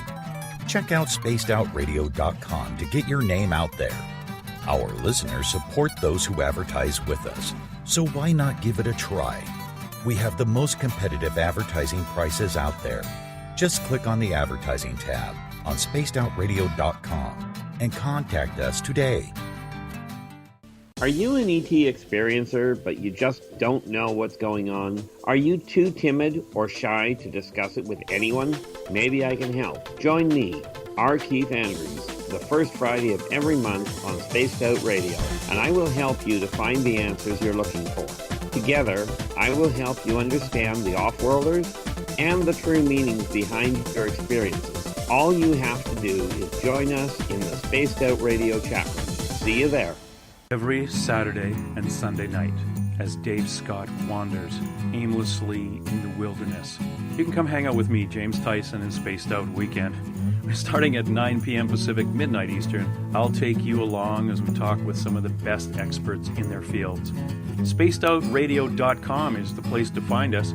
So sit down, relax, put your feet up. Enjoy the topics like the paranormal, supernatural, intuitiveness, and so much more. Hope to see you there. Hi there, this is your psychic medium, Joanna, and I would love it if you would join us every other Sunday on Spaced Out Weekend. With host James Tyson, we'll bring you personal psychic messages on two mediums and a large. Questions about love, life, career changes. We would love it if you would come and join us live. Call in and listen in for the experience. Allow us to open the doors to your other side. Two mediums and a large, heard only on Spaced Out Weekend at spacedoutradio.com. Would you like to become one of our space travelers? All you have to do is click on the Space Travelers icon at spacedoutradio.com. For only $5 a month, you can get access to some great prizes, as well as private monthly shows, newsletters, and a members-only section on our website. Become a space traveler today.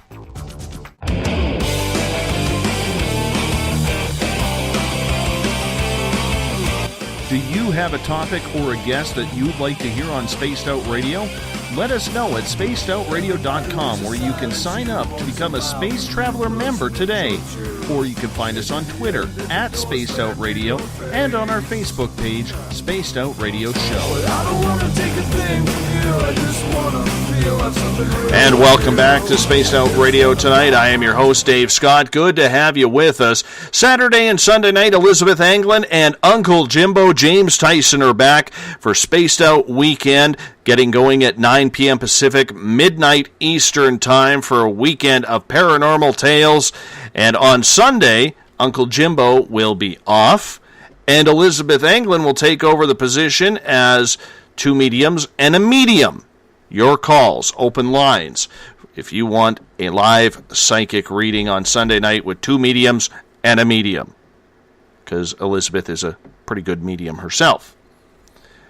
I will be off into the wilderness trying to find my Zen and my Chi before I return on Monday for Chronicles of the Unknown, our monthly feature into the paranormal with a team from Chronicles.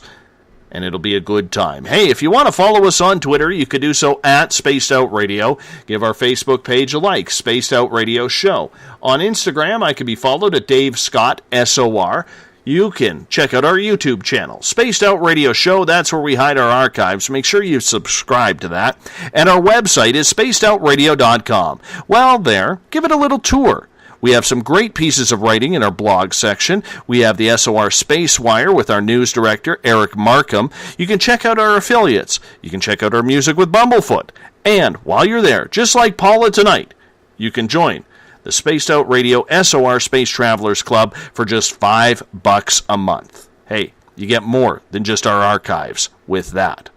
Tonight we are talking paranormal with Joni Mayhan. She is an author in the paranormal, a writer of the paranormal, a teacher of the paranormal. I'm trying to think of anything else I can say in there, Joni. An investigator. An investigator of the paranormal. An investigator of shadow people, which is what we are talking about. I want to get to a question right now, right from Kenneth here in the Spaced Out Radio chat room on Spreaker as we continue speaking about shadow people with you. Kenneth is asking, do you think that shadow people have the ability to cloak themselves and still exist in our realm like ghosts can? Yes. Oh, absolutely. I think if they're capable of moving into our realm, that they would be capable of cloaking themselves. If this is the Kenneth from my class, then he experienced this with a ghost. We were at an investigation at the Houghton Mansion in North Adams, Massachusetts. And we actually caught some EVPs of the ghost talking. We were picking up a female and a male, and then all of a sudden we weren't picking up on the male, and we weren't getting any communication. And we said, "Is the female still here?" And then we got an EVP from the male that says, "Yes, she's not cloaking herself." So to me, shadow people are gonna, if they're capable of doing it, yes, they're definitely going to cloak themselves. Otherwise, we'd see them everywhere. They wouldn't be able to get away. So, yes. This question comes from Shar in the Space Out Radio chat room on Spreaker. And yes, it is Ken from your group. So thank you for confirming that, Ken. I appreciate that. Shar is asking, can you please explain, if you know, how shadow people could be related to the infamous Men in Black?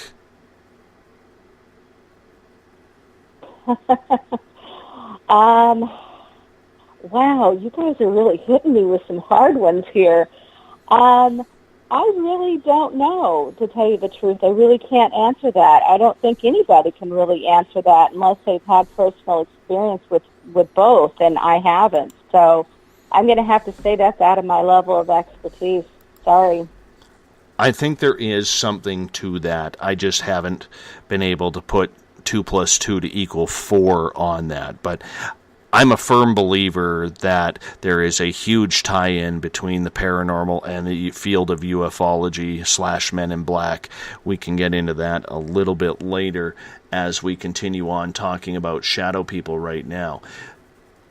Do you believe that shadow people then were once people, like a ghost would be, or do you think they are just their own type of interdimensional entity? I think if you're talking about a true shadow person and not a ghost presenting itself as a shadow person, I think that they are from another dimension and that they were never human. They take that shape because they know that it's something we're going to recognize and it's going to get our attention. If it were just a ball or a square or a blob, we might try to dismiss it as just a shadow. But when they present themselves in a form that we recognize, because we're programmed to see shapes of humans and recognize them, that it's going to create more of a reaction on our part. I do have to cut in here for a big mention. For the SOR Space Travelers, every night we do a password, and I forgot to mention the password at the bottom of the hour. Tonight's password, SOR Space Travelers, is adumbration. Adumbration. Set by Bill Cardwell in the SOR Space Travelers Club. Use that one wisely tonight, SOR Space Travelers. Thank you. As we continue on with Joni Mayhan here, I do have a question coming in from Gloria. And she is asking, by its very nature, a veterans hospital can be a depressing place. As a former employee and now a patient, is it possible to gain an attachment, shadow, or otherwise bring it home? Absolutely. I think probably people go out and they pay a lot of money to investigate at these haunted locations that are well known as being haunted, but probably the most haunted places that you could go to would be a hospital. A veterans hospital, I think, would be probably even more so. A lot of times they don't pass on because of a variety of reasons, and they're going to linger sometimes the last place they were. So if she's a sensitive and she's spending time there and she's had issues with things following her home, then yes, that would be a very prime location. Shar is asking in the Space Out Radio chat room on Spreaker for you, why would they, Joni, want us to see them? Well, the answer is as varied as the entity itself. Maybe they're trying. If it's a negative entity and it's trying to scare you, they're going to present themselves to gather that fear, and fear is a heightened emotion, and they have to have energy to be able to do the things they're doing. Maybe not a shadow person, but a ghost. So they show themselves. You produce fear. You're feeding them. You're giving the opportunity to be even scarier. If it's just a ghost that wants help, maybe they're trying to get to you on a different level just to let you know that they're there. You've been dismissing the signs. You've been not acknowledging them in the way that they wanted to be acknowledged, so they pulled out the best thing that they could possibly do that you couldn't dismiss, and they're showing themselves. So I think it depends on their intention. We are going to go to a question from Eric in the Spaced Out Radio chat room on Spreaker. And he is asking, could shadow people be the Western civilization equivalent of the jinn out of the Middle Eastern civilization? Yeah, maybe. It's really hard to say. I mean, there's a lot of terms we put on them. We give them labels because it's easier for us to handle it. Jinn is really, it's another label with a different protocol. So, hard to say. I don't think so. I think they're separate because they're not always seen the same way. So I would say no, but who knows, for all honesty. We'll get back to another question from Sam here. Sam is asking, could a murder or heinous crime produce a shadow person, in your opinion?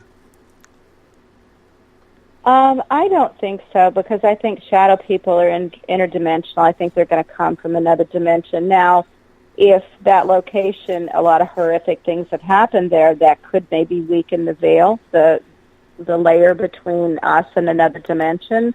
So perhaps they could come through that. I don't think it would create one, but it might present an opportunity where they're able to come through.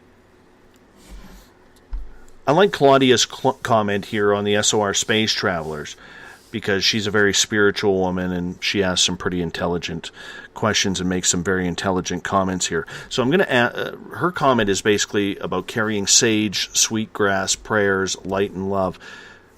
When you are blessing something in the day or night, or you just feel you need the protection, do you feel that those types of blessings help when you light up sage or Palo Santo wood or something along those lines? We use it all the time. Yes. What I think a lot of people look at sage and Palo Santos as ghost repellent, and it's not. What I believe it is, it's more like ghost Valium. It creates a higher vibration. It kind of neutralizes the negative energy in the area. So we sage a lot of times after we've done a house cleansing, just to bring the energy, because you get these pockets of negative energy just hanging around, and sage and sweetgrass and Palo Santos wood really kind of neutralizes the energy in a location. So, you're able to take that neutral energy, and now you can fill it with light and love. You can fill it with music and laughter and good things, and change the energy of the location from bad to good. Well, I have to tell you my little story about Palo Santo wood, because I was told to get some because I was told I had a curse on me, and it would help alleviate the curse when the curse is no longer. I don't know if it was the Palo Santo wood, or maybe it just ran out of time. I don't know. But last year, and I just told this story the other night, last year, on April 20th, I was doing this show talking Buddha of all topics, and I saw something move out the window. And as I finished up the question, because in my old home where I broadcasted, I converted an old bedroom beside our front door into a studio. And during that show, I saw something move out of the front window in the room, and I'm thinking, oh geez, my dogs are going to start barking if someone is here. This isn't good for radio if the dogs are barking, because I got one of those little miniature Chihuahua Dachshund crosses that, if there's a crosswind, that's worth 30 minutes of barking right there. Anyhow, I literally put my microphone on mute. I turn my head and look out the window, and now about 7 feet away from me, the window is about 3.5, 4 feet away from me, and I turn and look out the window, and on the other side of the window is the gray head with the big black eyes staring at me. And, of course, I freaked out.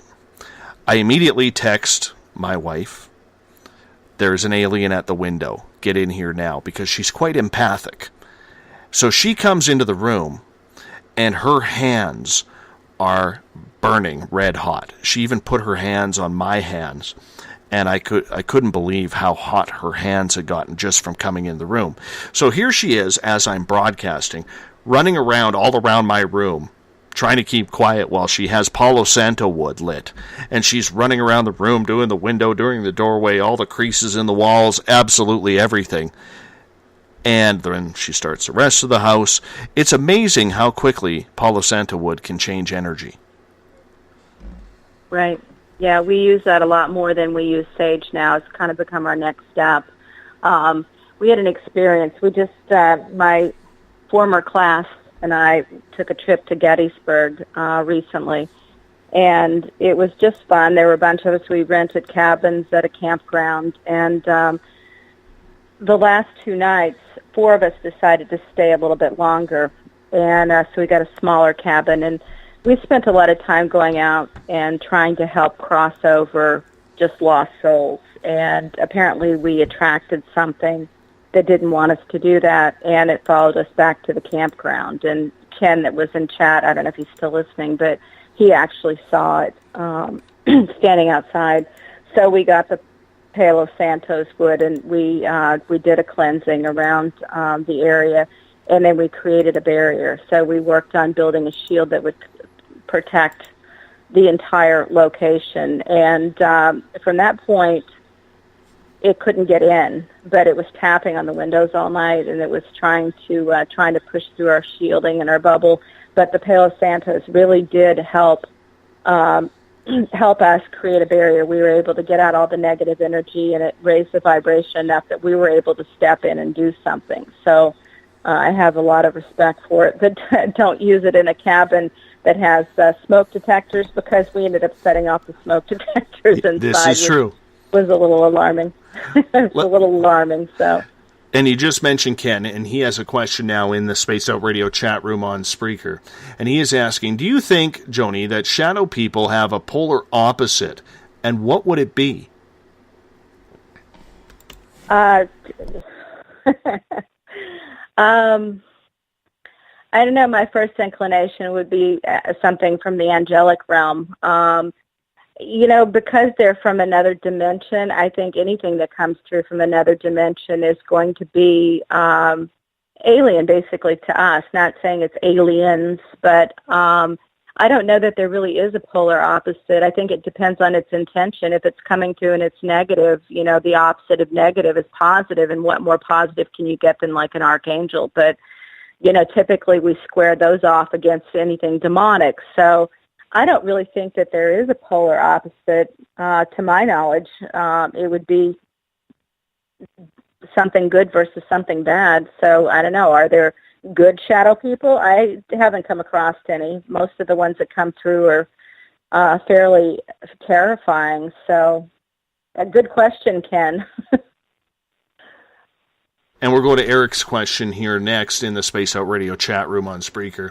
Could it be that the cultural paradigm of the observer in some way affects the way in which the beings manifest? Yeah, because, it depends on, what you're afraid of and what you've been taught to be afraid of. And if fear is what they're trying to elicit from you, then they're going to go to your database and they're going to pull out whatever scares you the most. So, yes, it definitely will impact it. Do children see shadow people? I think they can. Yeah, it depends on the children. I think children aren't going to question it as much as adults. Adults are going to look around for a source of the shadow. I think children are going to be more inclined to go with their inner judgment on what they think it is. So, yeah, I think especially one of my friends, MJ, has 2 very, very sensitive children. I'd say they're probably closer to being mediums, and they constantly see a lot of things. I think children are more open, and they're probably more likely to see ghosts or shadow people or what have you, more so than people, because we tend to block it off. We've learned how to filter it out and not see it. Have you ever heard of a case where a shadow person has attacked or attached itself to a child? I haven't personally, no. Would Slender Man come I don't into know play? that they still... I think, we all know that Slender Man is basically something that they made up, but, since it elicited fear, then people started actually seeing it for real. So they know what scares you, and they're going to use it if they can. But I don't think shadow people really attach to people. I think that it's more of, ghosts are more prone to attach. I think shadow people may have a purpose that we may not be aware of, but I don't think that they attach to people as much as like a ghost would. My feelings. It's very interesting indeed what these beings might actually be. Do you think they are afraid of religious objects? Like, say, for instance, if you had a cross as a pendant on your necklace or a Bible around your home, would that cause a protection? Because we have heard that negative entities and negative beings seem to be fearful of any type of religious artifact. I really don't think so, unless you're empowering it. We have the capability of empowering objects to help us maintain a level of personal protection. So if you believe it's going to protect you, then a lot of times it will protect you. The minute you start questioning that, then you eliminate the protection. So I think it really, it depends on how you feel about that object. And if they're shadow people, they're not human. So they've never gone to church. They don't understand the ramifications of God versus the devil, or they're not going to be as prone to being fearful of it just on its own. But if you're empowering it, then you're giving it power. So it could go either way. Gloria in the SOR Space Travelers Club is asking, can a shadow person affect a whole family, or is it just a singular person? It depends on the situation. I think if it's there and there's a number of people present, they're all going to see it. It's not typically something that you see with your psychic eye. It's something that you actually see with your two eyes. So I think if they're looking and they see it, it's going to impact everybody. But a lot of people are going to, it depends on the people, they're going to question it. You may have 5 people see it, and 3 of them believe that they really did see a shadow person, and the other 2 are going to say, oh no, it must have been, somebody standing on a lawn and a car went by. So just to believe, it depends on your belief system. Shar is actually saying in the Space Out Radio chat room on Spreaker that she once saw one, and it was standing in front of a blessed pic of Jesus, but she wasn't scared, and it didn't seem it was as well. Okay. So, just a quick comment there. Yeah. So, with shadow people then, a lot of people use different types of dowsing in order to get in touch with spirit, in order to get in touch with loved ones or anything that they want, whether it's a Ouija board, a pendulum, dowsing rods, a ghost box. Okay, let's face it, people in the paranormal, a ghost box is type of a dowsing when you're trying to communicate. Do you believe that shadow people can be communicated with these types of dowsing equipments? I don't think they would really have any need to communicate with us. They don't have a message they want to pass on.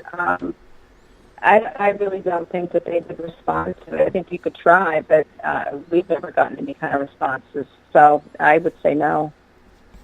We're going to go to a question from Eric here, as we have about 2.5 minutes before we have to go to break at the top of the hour. Could it be that these spectral beings exist in a sort of quantum foam without a given form? As you can tell, Eric is our scientist of these all. If you want to read his question. Let me reread that again. I had to get that point in. Could it be that these spectral beings exist in a sort of quantum foam without a given form, and only take on a shape that the observer would be able to recognize? You know what? his guess is as good as mine. I don't know how they work and how they function, and I don't think really anybody does. How they materialize.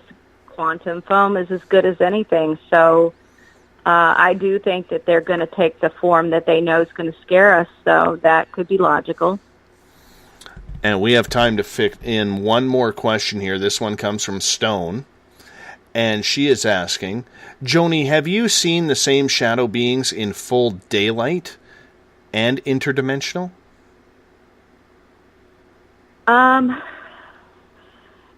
When I was investigating the S.K. Pierce Haunted Victorian Mansion, which is the subject of my book, Bones in the Basement, we saw shadow people there a lot.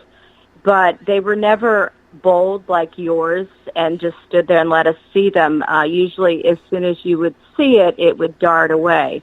And it didn't matter whether it was day or night. I don't think that really impacts anything paranormal for the most part, unless they're trying to hide. But they're going to be just as prone to be active during the daylight as they are during the night.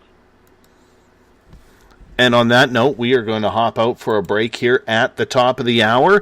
You're listening to Spaced Out Radio tonight on a Friday night, paranormal night. Joni Mayhan is our guest. You can check out her website, jonimayhan.com. You can check out any of her books that are on there because she's a very talented writer and very well schooled in the paranormal. You're listening to Spaced Out Radio. I am your host, Dave Scott. We'll be back right after this.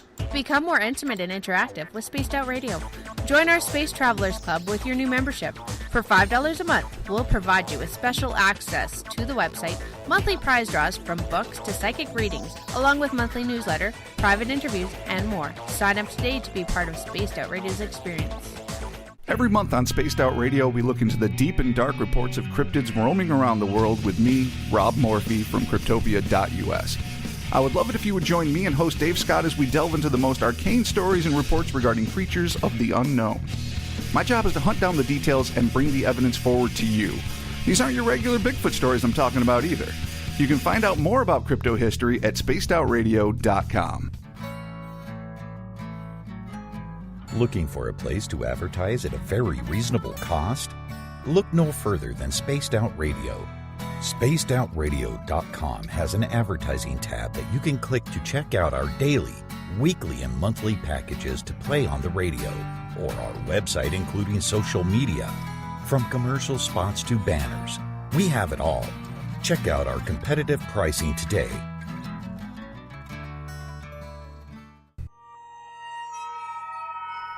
You hear footsteps in the empty room above you. A rocking chair begins rocking by itself. Don't be afraid of the things that go bump in the night. Reach for Spirit Storybox, the iPhone app the Huffington Post UK called the only ghost hunting app you will ever need. Spirit Storybox. The spirits are telling their stories. Are you listening? Strange creatures lurking in the night, the sounds of wood knocking in the forest, odd happenings right out of a fictional world. These are the reports I love. Hi there, this is author Ronald Murphy, and I would love it if you join me and Spaced Out Radio host Dave Scott the second Wednesday of every month on our journey into the unknown land of cryptozoology at spacedoutradio.com. From Mothman to Frogman and everything in between. Hey, they don't call me the crypto guru for nothing. Is the 24-hour world starting to wear you down? Let me from Rivulet Reiki and Ratings lend you a hand. Hi, this is Jolene, and if you're in need of Reiki or a room reading, come to my website, rivuletrr.wix.com/rivuletrr&r, and let us help you out. At Rivulet, I specialize in healing your body, mind, and soul, no matter where you are. And be sure to check out the Rivulet R&R Facebook page for your best deals. Remember, it's time for you to make some time for you. Find yourself constantly looking up in the sky, looking for answers? Have you had extraterrestrial contact? Are you an abductee? Looking for answers to your experiences? Hi there, I'm R. Keith Andrews, Spaced Out Radio's resident ET expert.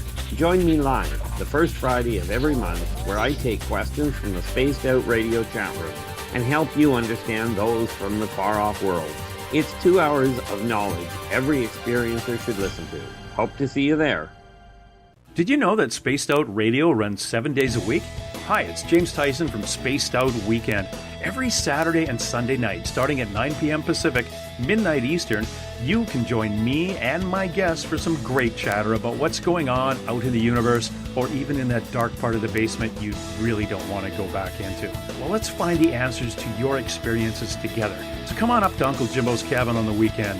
For more information, look us up at spacedoutradio.com.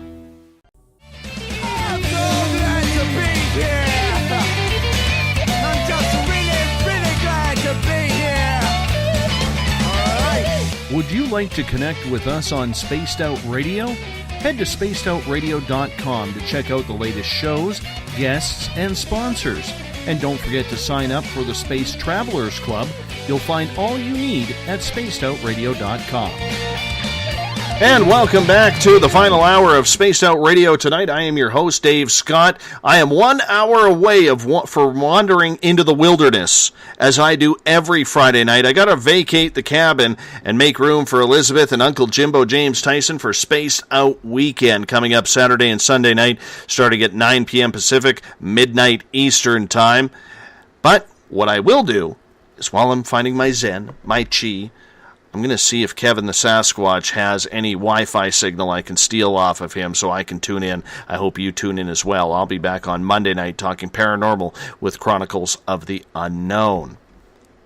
If you want to follow us on Twitter, you can do so at Spaced Out Radio. Give our Facebook page a like, Spaced Out Radio Show. On Instagram, I can be followed at Dave Scott, SOR. Subscribe to our YouTube channel, Spaced Out Radio Show. And our website is spacedoutradio.com. While you're there, you can check out all of our music from Bumblefoot. Click on that banner.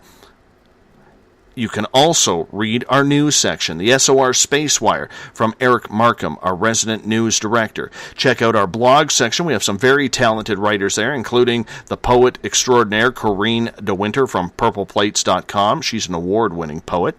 And you can join the SOR Space Travelers Club, where for just $5 a month, that is cheaper than a Starbucks coffee, you can join, like Paula did tonight in the SOR Space Travelers chat room on Spreaker. And with that, we're not just giving you our archives. Everybody else just says, hey, give us $5, we'll give you your archives. No, not here, man. We are giving you this. You're automatically entered into monthly prize draws. Somebody's got to win a prize every month, and it's going to be someone different every month, because I kind of have control of that. There's a private section on your website. So you and your fellow space travelers can post pictures, EVPs, videos of anything you want to discuss. There's going to be private group interviews set up with special guests, monthly newsletters, and so much more. Like I said, we're going to give you a heck of a lot more than just access to our archives. All right, back to the show. We are talking paranormal tonight with author Joni Mayhan. She is a very, very talented individual when it comes to the paranormal. She's been doing it for years. I'm not going to say how long, because I don't know if it's like age. You just don't talk about how long a woman has been doing things. I hear you laughing there. Smart man. Exactly. But honestly, I don't know how you wear so many hats in these fields with the way the field is. And we're going to be shifting into your school that you have set up called Paranormal 101. But I want to get a question in from Kenneth here in regards to shadow people before we move on. And Kenneth is asking, if shadow people are interdimensional, how can angels hold dominion over them? Because I think angels are very powerful. They're probably one of the most powerful positive influences that we could possibly utilize. So I think that good is always stronger than evil, and I think that's part of what makes them stronger. That makes sense, as simple as that sounds. That totally makes sense. All right, we're going to move on from shadow people here because we've spent the better part of over an hour on it. And I want to get into Paranormal 101. Because one of the big things that we have talked about on this show many, many a times, and it usually comes up on our final Friday of the month when we have a panel come in and we host the SOR Paranormal Roundtable.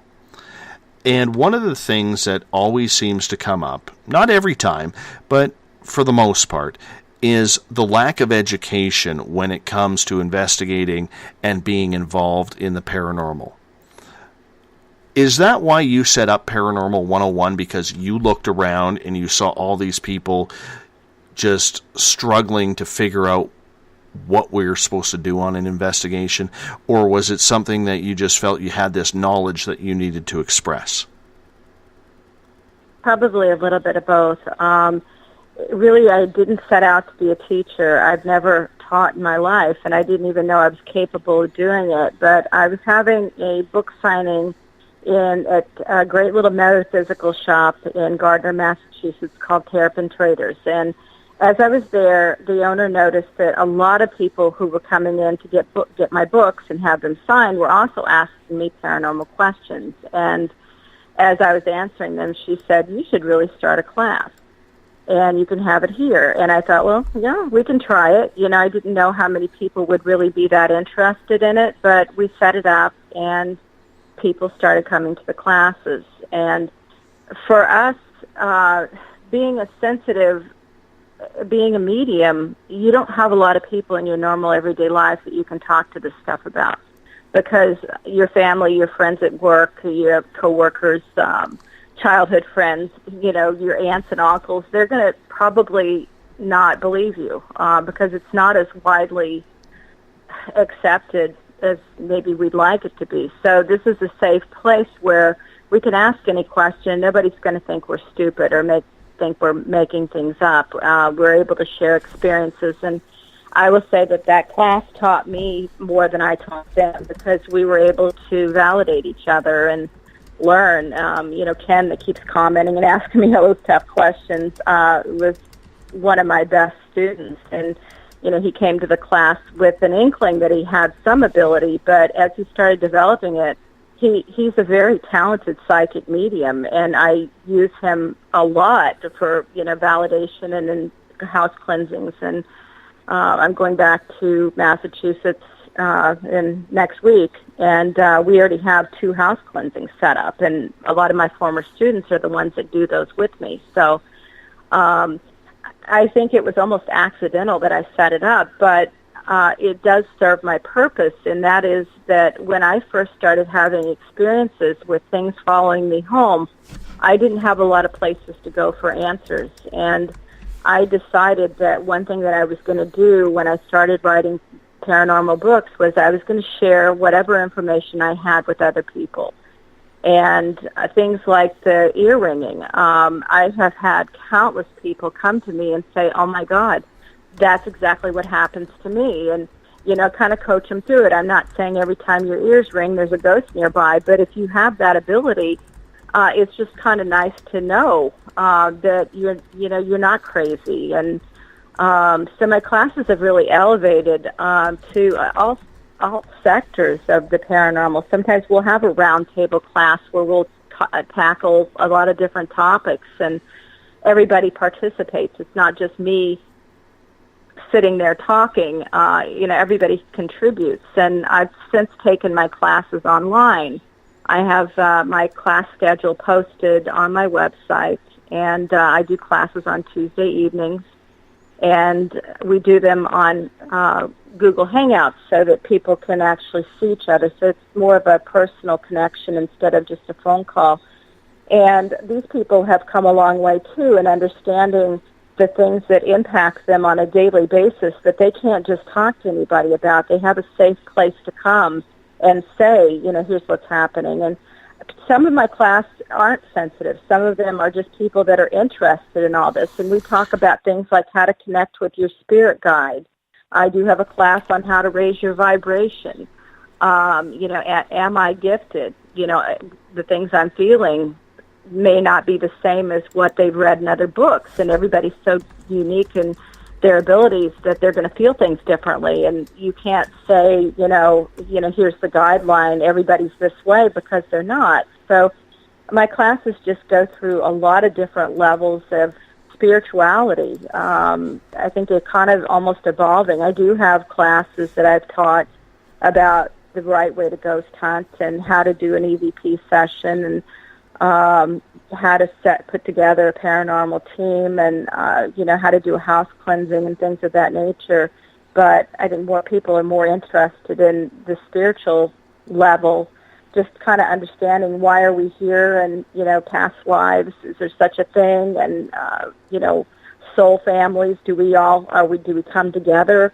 Are we drawn together? It just follows a lot of different, any topic that I think anybody's interested in, I'm going to tackle it and we're going to talk about it. You cover a lot of heavy topics that a lot of people are very interested in.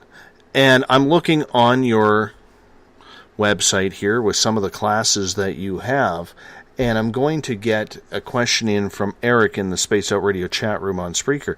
Do you do these classes online, or are they strictly for people in attendance? I do them online now, since I moved. I used to do them, in the town of Gardner, Massachusetts, but now that I'm in Indiana, I can't quite, I could set them up again, but I do enjoy doing them online because what happened was there were a lot of people that came to me that lived in Louisiana or upstate New York or Philadelphia that couldn't come personally to my class but wanted to have that connection and that knowledge and a place to talk. So the online classes really work, and they're very inexpensive. They're $10 a week. I don't do it to make money. I do it because this is a way to help get the information across. I do need to make a little bit of money because I have to eat. It's an unfortunate situation, but I don't do it to make a lot of money. And if people are able to join the classes, if one appeals to them over another one, they can just join that one. They don't have to sign up for everything I teach, so they can a la carte it. One of the things that I like that you said was you started this up to help to provide answers, and you didn't know what else to do. I kind of had the exact same thing happen with this radio show. With my own experiences and me having a journalistic background, I needed to do something because I wasn't finding the answers online or on television or in a book, for that matter, very necessary for me to research, because the experiences always seem to be so much different than what was happening to me. Do you find that a lot of people who come to these courses have had experiences and they are searching for those same answers as you were when you set up this course? Absolutely. A lot of people do. Or they've had some kind of experience that they can't explain. Usually people that are drawn to the paranormal have had some kind of paranormal experience that they don't understand. So they're looking for answers. And, yeah, absolutely. So you cover everything from remote viewing to ghost hunting to aliens and other theories. What's your favorite topic that you like to cover with your students?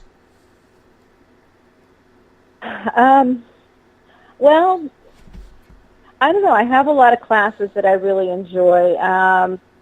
Finding your spirit guide, I think, is a really good one because a lot of people haven't connected with theirs, and it's understanding how to talk with your spirit guide and making that connection can really open up your life. It's like having help anytime you need it. So that's a great one. Raising your vibration, personally, that's one of the classes that changed my life the most because as I research these classes, I start utilizing a lot of it, and I learned a lot from that class myself, and it was able to help me stop bringing home these dark and scary ghosts.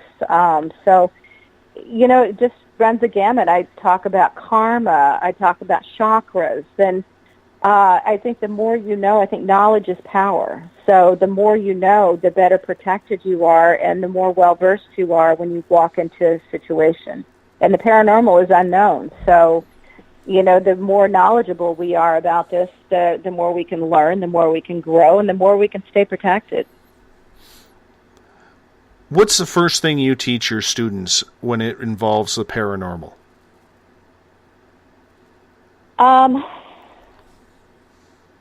Well, it depends on what class and what I'm doing. I do focus a lot on paranormal protection. I teach people how to ground themselves. I think that's a really important life skill.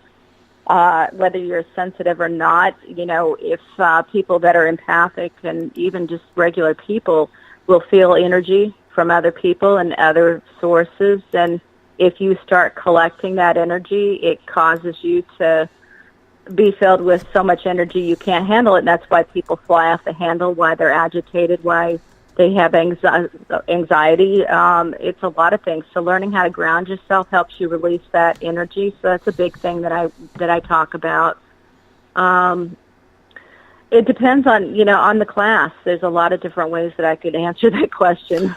Well, I guess the reason why I'm asking is for everybody who comes in, there's a lot of naive people when it comes into the paranormal, and you are giving them an ability to learn from someone who's made all the mistakes, from someone who has had to learn the hard way. You're basically giving people an easy way out on how to go about dealing with spirits and ghosts and how to investigate them if that's the path that they want to go.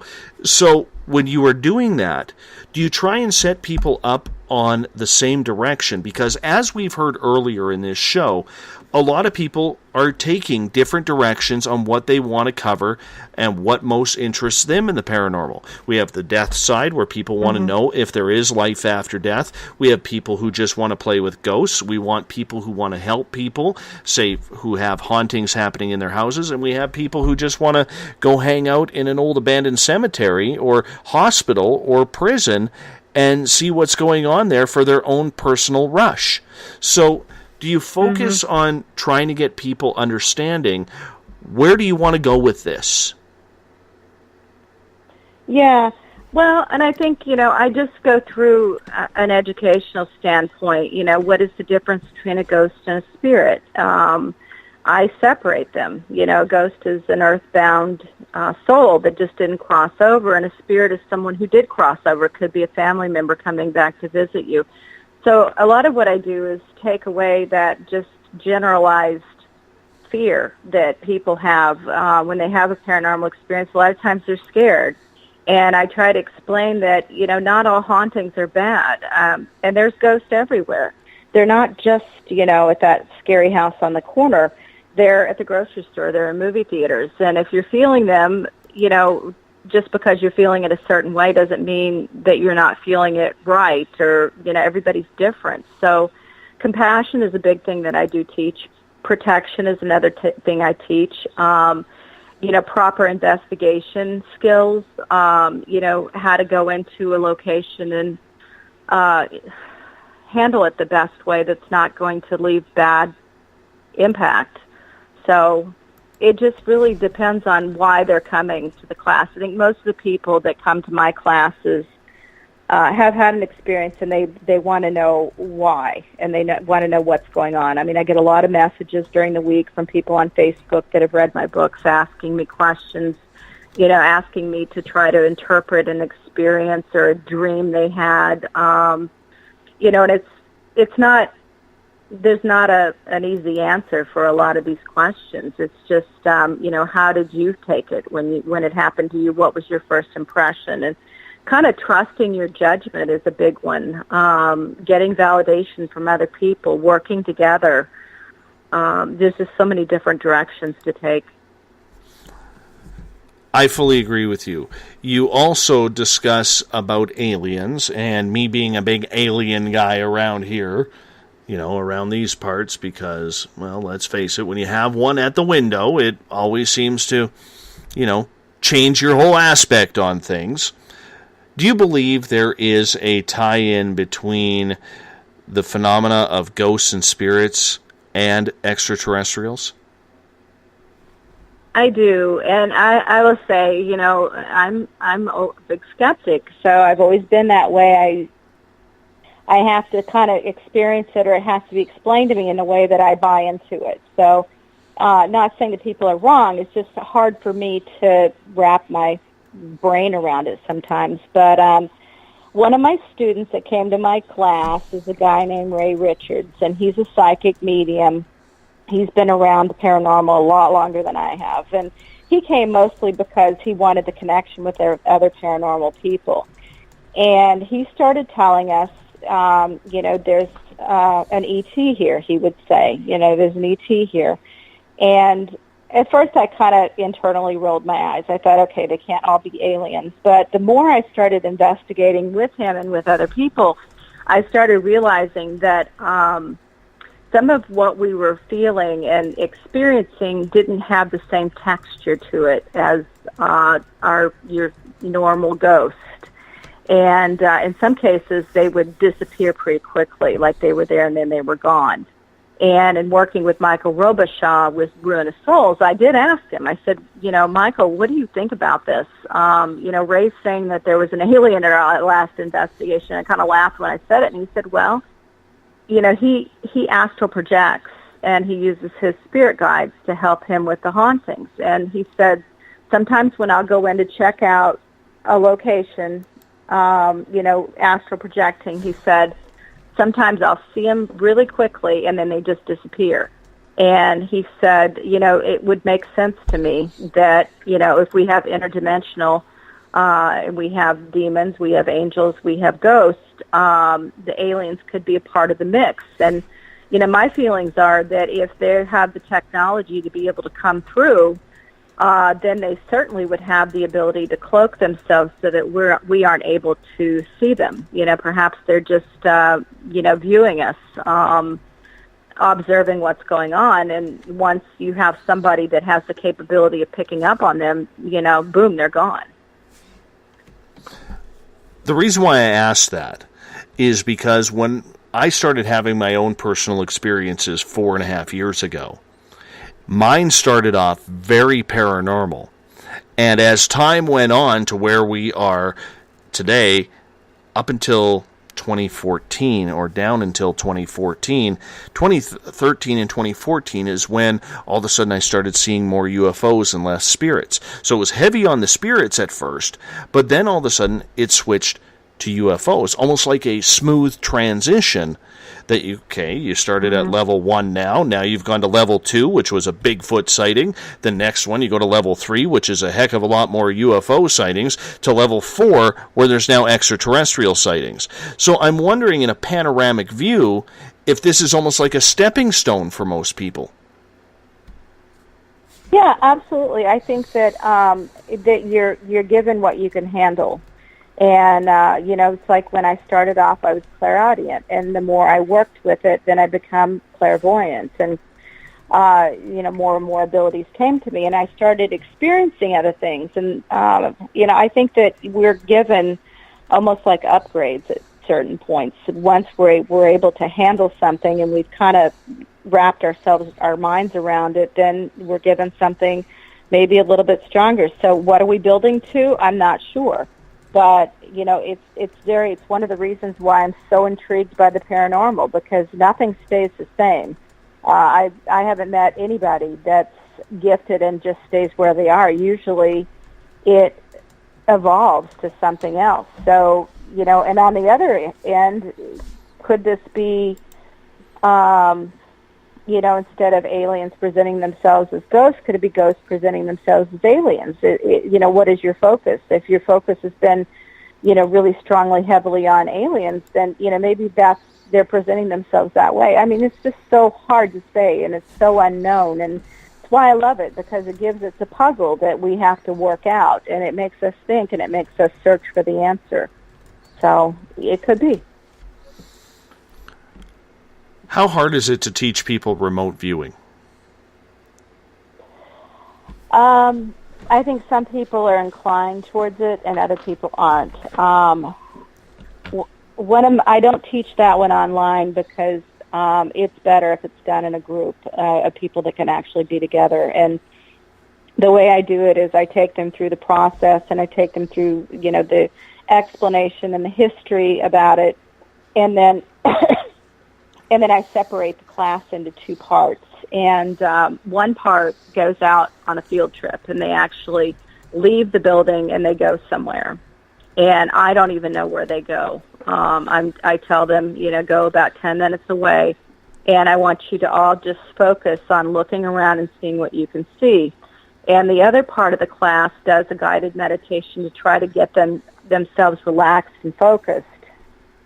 And they try to hone in on the energy and the location of the people that are out, and to write down, we don't talk out loud because that'll affect everybody else's perceptions, but to write down what you're seeing. And it was crazy just how accurate a lot of the class was. And some of the people, Barbara Niles was the star of the class, and she wasn't a really strong medium in the beginning, and she's gotten better as time's gone by, but she nailed it. She described, in her notes, what they were seeing as they were driving to the location, the buildings they were passing, the things they were seeing, the cars, and the smells that she was smelling, and she was dead right, dead accurate. And as it turns out, left-handed people are often better at remote viewing. And she was left-handed. So it's kind of interesting. Yeah, it was kind of interesting. I'm left-handed. What makes left-handed people stronger at it? I don't know. It's something in the way your brain's wired. Yeah, it's not the first time I've heard that, being a lefty. Well, you should experiment with it. Set up a scenario where you can remote view. And, there's a lot online. There are websites that you can go to. They give you coordinates, and you try to focus in on the coordinates. I've never been that accurate with the coordinates, but, practice with it and, set somebody up, and like I did with my class, and tell them to go somewhere and focus on, trying to pull that energy and pull that information. I mean, it's something that's been studied, and it can be pretty accurate. But it's, it's something that you just have to work at to get better. So try it. We're going to talk a little bit more remote viewing right after our final break of the night. Joni Mayhan is our guest tonight. Her website, jonimayhan.com, a very talented individual in the field of paranormal, whether it's just writing a blog or writing a book or teaching classes about the paranormal. You're listening to Spaced Out Radio. I am your host, Dave Scott. We'll be back right after our final break of the night. Are you an experiencer? Have you had run-ins with strange creatures you can't explain? ETs, Dogman, Bigfoot, werewolves?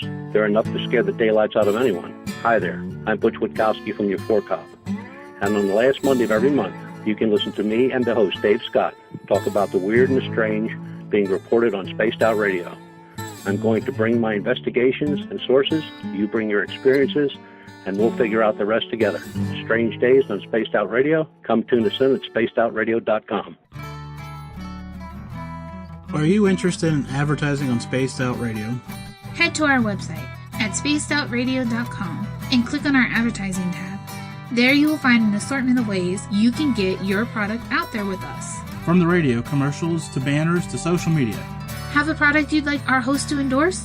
We can do that too. Visit spacedoutradio.com for more details. Visit purpleplates.com today. For over 40 years, the Purple Energy Plates have been delivering amazing results for their many customers. Inspired by the great genius Nikola Tesla, the harmony, healing, and energetic effects of the plates have proven over and over to be beneficial and often miraculous to thousands of customers. With their money-back guarantee and the many benefits, how can you afford not to get one? Check their site for daily specials and choose from their many energy products. You won't be sorry. Right here, this is where we divulge the fruit of our research. Here on the Webster Phenomena every Saturday night at 8 p.m. Pacific, 11 p.m. Eastern on Spaced Out Radio. Attention Spaced Out Radio listeners, for only $5 a month you can join Spaced Out Radio Space Travelers. Your membership at spacedoutradio.com will give you access to private fan area on the website, get you a monthly newsletter, draws for monthly swag, and a whole lot more. Sign up today to become a part of the Spaced Out Radio experience. Strange creatures lurking in the night, the sounds of wood knocking in the forest, odd happenings right out of a fictional world. These are the reports I love. Hi there, this is author Ronald Murphy, and I would love it if you join me and Spaced Out Radio host Dave Scott the second Wednesday of every month on our journey into the unknown land of cryptozoology at spacedoutradio.com. From Mothman to Frogman and everything in between. Hey, they don't call me the crypto guru for nothing. Greetings and salutations, space travelers, from the Chronicles of the Unknown team.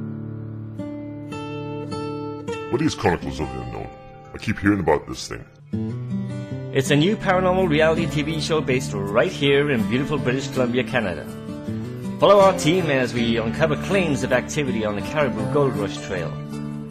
You can also follow us here every third Monday, where 2 members of our team will be available to answer your questions. We'll give you some equipment updates and some of our experiences on the road, right here on Spaced Out Radio. Did you know that Spaced Out Radio runs 7 days a week? Hi, it's James Tyson from Spaced Out Weekend. Every Saturday and Sunday night, starting at 9 p.m. Pacific, midnight Eastern, you can join me and my guests for some great chatter about what's going on out in the universe, or even in that dark part of the basement you really don't want to go back into. Well, let's find the answers to your experiences together. So come on up to Uncle Jimbo's cabin on the weekend. For more information, look us up at spacedoutradio.com.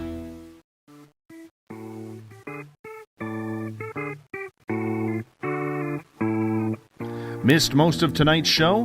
Don't worry, you didn't miss a thing. You can head to our website, spacedoutradio.com, and download our archives for free. And don't forget to get your Space Travelers membership today. Now, back to tonight's show.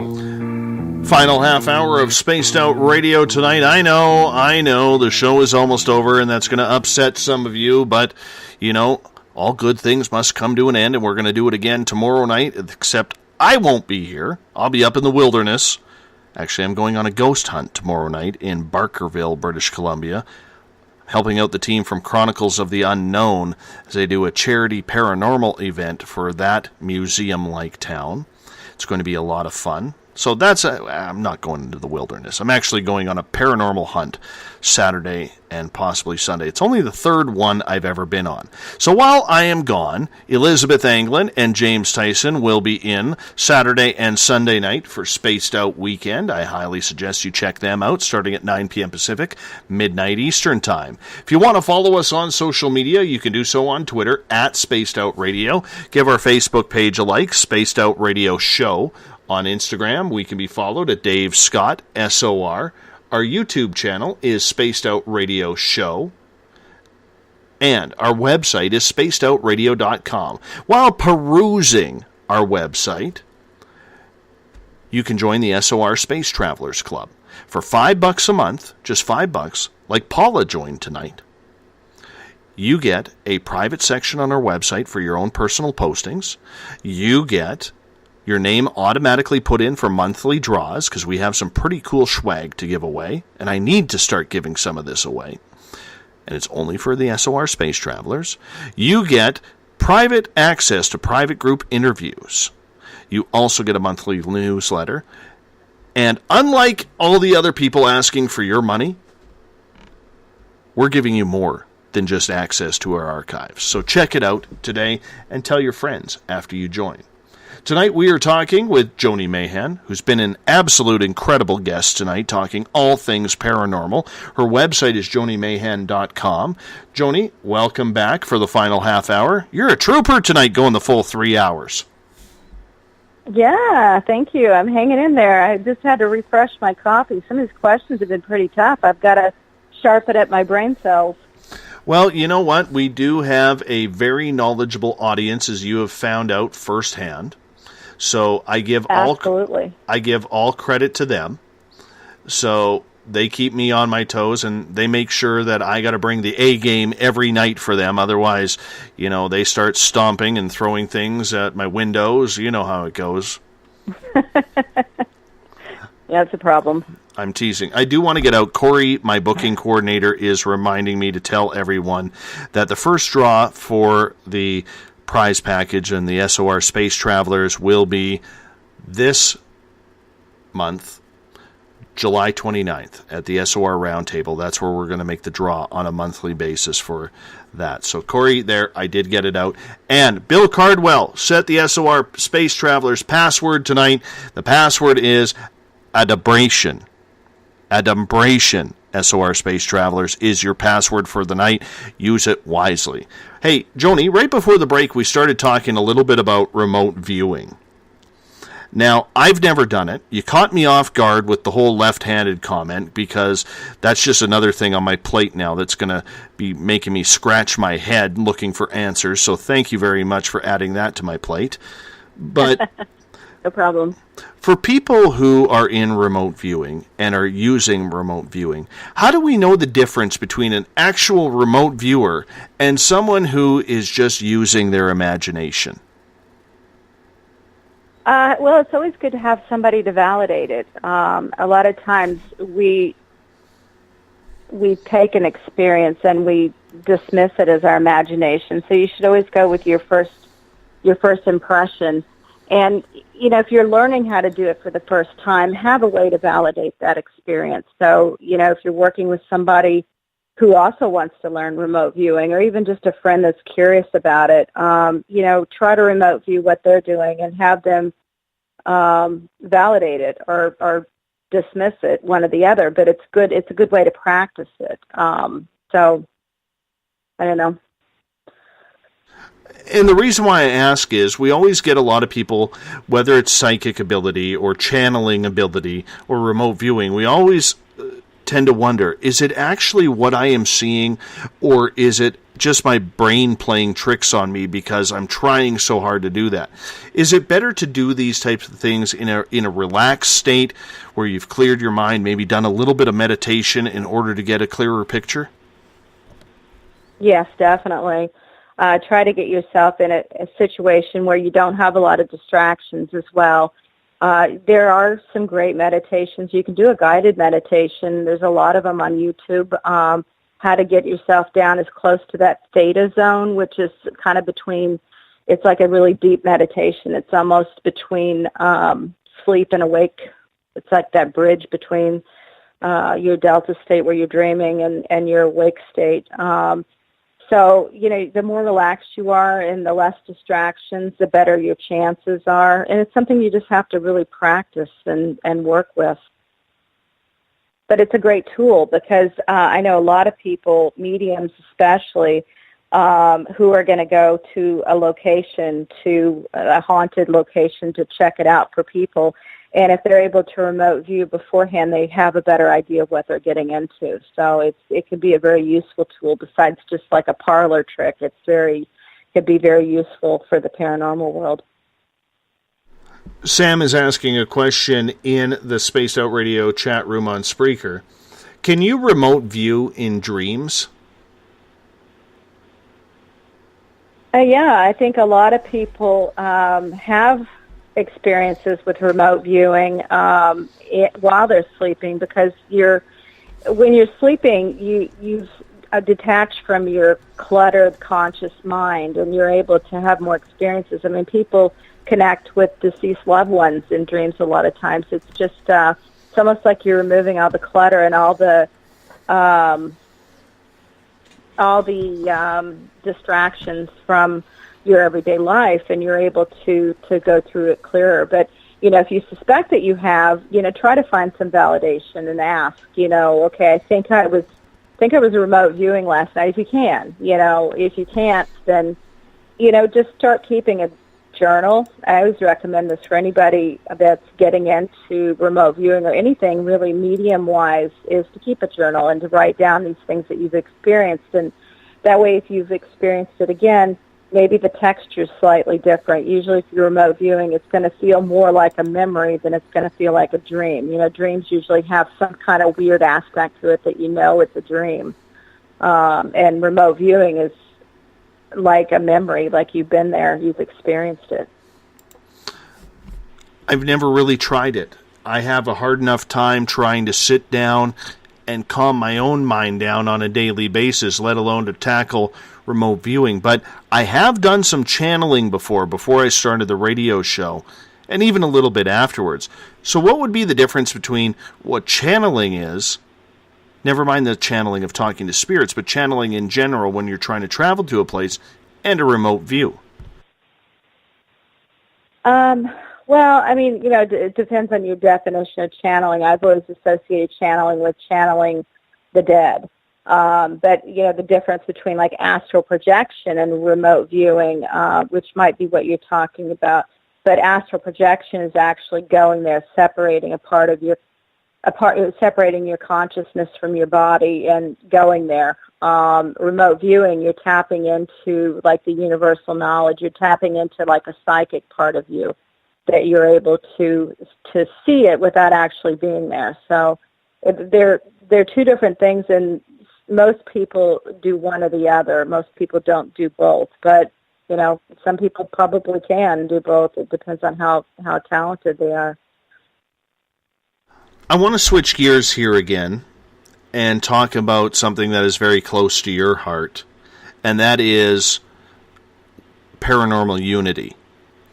A couple years ago, a paranormal unity really started to hit the internet, where everybody was trying to get together and trying to become united on the paranormal front, whether it was ghosts, whether it was extraterrestrial, and whether it was cryptids.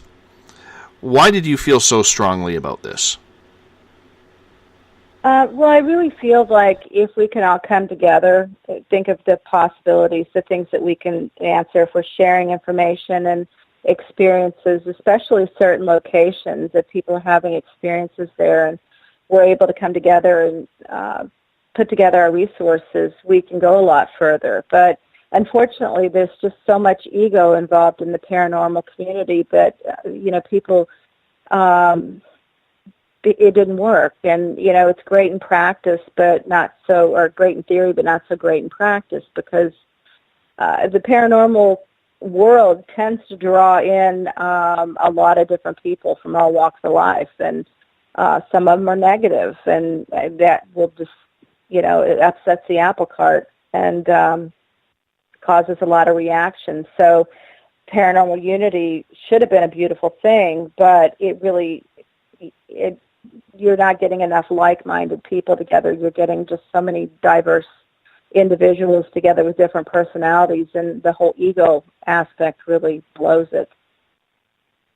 Do you think that it is possible to try and get everybody to unite, even though there are so many different branches and so many different directions people are hearing and following?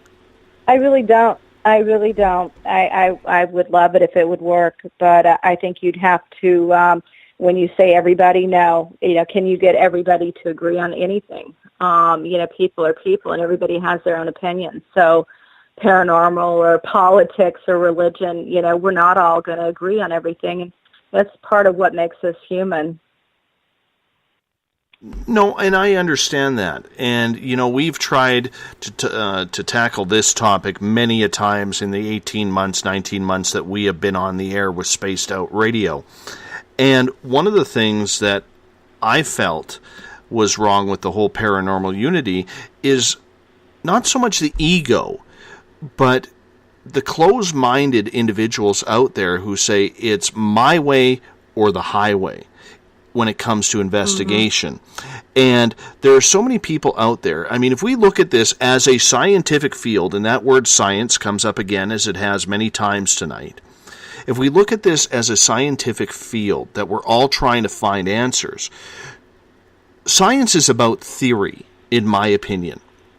And it's everybody's job to try and prove that theory, whether it's the air we breathe, hey, we can't see it, but we know it's there, or whether it's the fact that spirits and ghosts from the afterlife are around.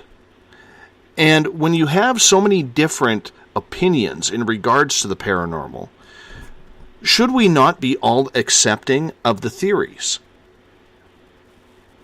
Yeah, I think that would be a great way to go about it. People's experiences are going to dictate how they feel about something, and they may not have experienced what somebody else experienced, and shouldn't be closed-minded about it unless they've experienced it themselves, and even then, their experience may differ. So, it's really hard, and, being scientific, there really isn't any science yet to explain what we're experiencing, what we're seeing. So, it's all theory at this point. So, all theories should be considered at least. I understand that, but yet there are so many people out there who are saying, you know what, ghosts are made of this, aliens are made of that.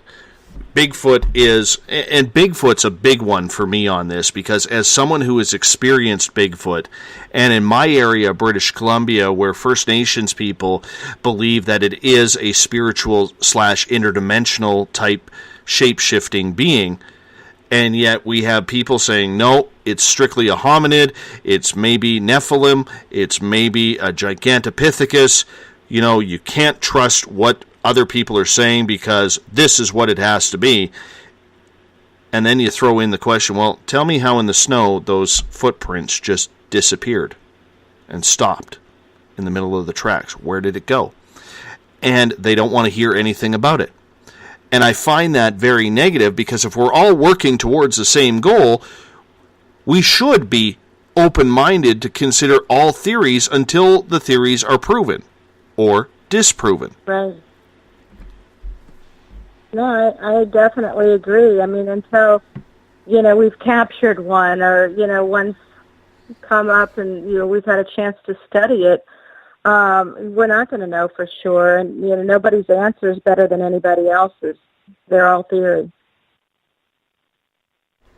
So when you get into discussions with people, and you've been doing this a lot longer and have a heck of a lot more contacts than I do, whether they're big names on television or whether they're someone just starting out, how do you approach the whole idea of paranormal unity, or trying to get people to come together even though their opinions may differ?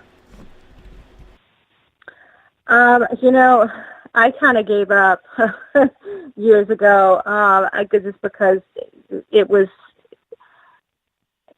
kind of crashed before it ever got a chance to take off, because it's just hard to get everybody to agree on anything. What I ended up doing is Paranormal Unity is more of a smaller community for me. I try to align myself with people who are open-minded, and I do a lot of it through my classes and a lot of my friends, and we discuss these things and we work together and we collaborate. And I have people in the paranormal community that I'm friends with and work with that I don't necessarily, am aligned with or anything, and we do share information. So, I think that paranormal unity can be handled on a smaller scale. There's just no way you're going to get everybody to agree on how to handle it. But if you're more selective and you choose a smaller group, then you can make strides on a smaller level. Have you ever had an encounter with a cryptid creature? Yeah, I saw Bigfoot when I was about 8 years old. I didn't share that with a lot of people until probably maybe last year. I think I wrote a blog about it. But because when you're already talking about seeing ghosts, and when you say you've seen Bigfoot and aliens and everything else, people are just going to start dismissing you as being crazy. But I felt like I really needed to share that experience. When I was 8 years old, I was out playing in the woods in Indiana, and I heard something crashing through walking through the woods not too far from me. And I kind of came out from where I was playing and stood on the side of the hill and looked, and, it was less than 100 yards from me. It's probably about 50 yards away, and it was hopping sideways. And as it was coming through trees and past branches and bushes, I would get glimpses of it. And then it kind of finally came out into the open, and it was at least 7 feet tall. It was really tall, and it had long, shaggy, unkept hair that was like the color of a golden retriever. And I froze for a couple seconds because what I was seeing was just not, making sense to my brain. I was like, what am I seeing? Mm-hmm. And then I finally bolted. Then I took off running. And of course I went to I found my parents, and they've already heard a lot of, there's a ghost in my bedroom. So they just, Joni's very imaginative. That was kind of they're different now. Now they believe a lot of what I tell them because, I have EVPs to back up the ghosts, and, they're more open-minded to it because I think it's just more universally talked about. But, I've seen Bigfoot. Well, you know what? A lot of what you just said is exactly what I experienced. I saw an incident with I had an incident with two of them. One was peering around a tree, and then as I turned and stopped, to turn away. I got my attention on another section about 85 feet from me and my friend, and there was this branch shaking vigorously, and we watched, or he didn't see it, I saw it, I got a full right profile of reddish brown hair, at least 7-8 feet tall, and I'll never forget the size of it or the shape of the head, because there was no neck. And it's amazing how big and agile that creature is for being such a large creature. And as far as I'm concerned, I thought it was absolutely beautiful. And I am a firm believer, though, that Bigfoot is smart enough to believe that, or allow you to see it if it wants to. I think it is something just spiritual about that I totally am in belief with that. I've argued that point on this show with Bigfoot researchers who take the scientific approach more so than the spiritual approach, but I'm really leaning towards the spiritual side of it. I really think a lot of us are marked to have these experiences from a young age, maybe even before we're born, that we're going to have these experiences. And, it's like, going back to ghosts are really my forte. And there's a lot of people that don't believe in them, and that's because they've never had experience, and they probably never will unless they're not really supposed to. It's not part of their life path. And, others of us, that's what we do, and that's what we've been, allowed to see and experience.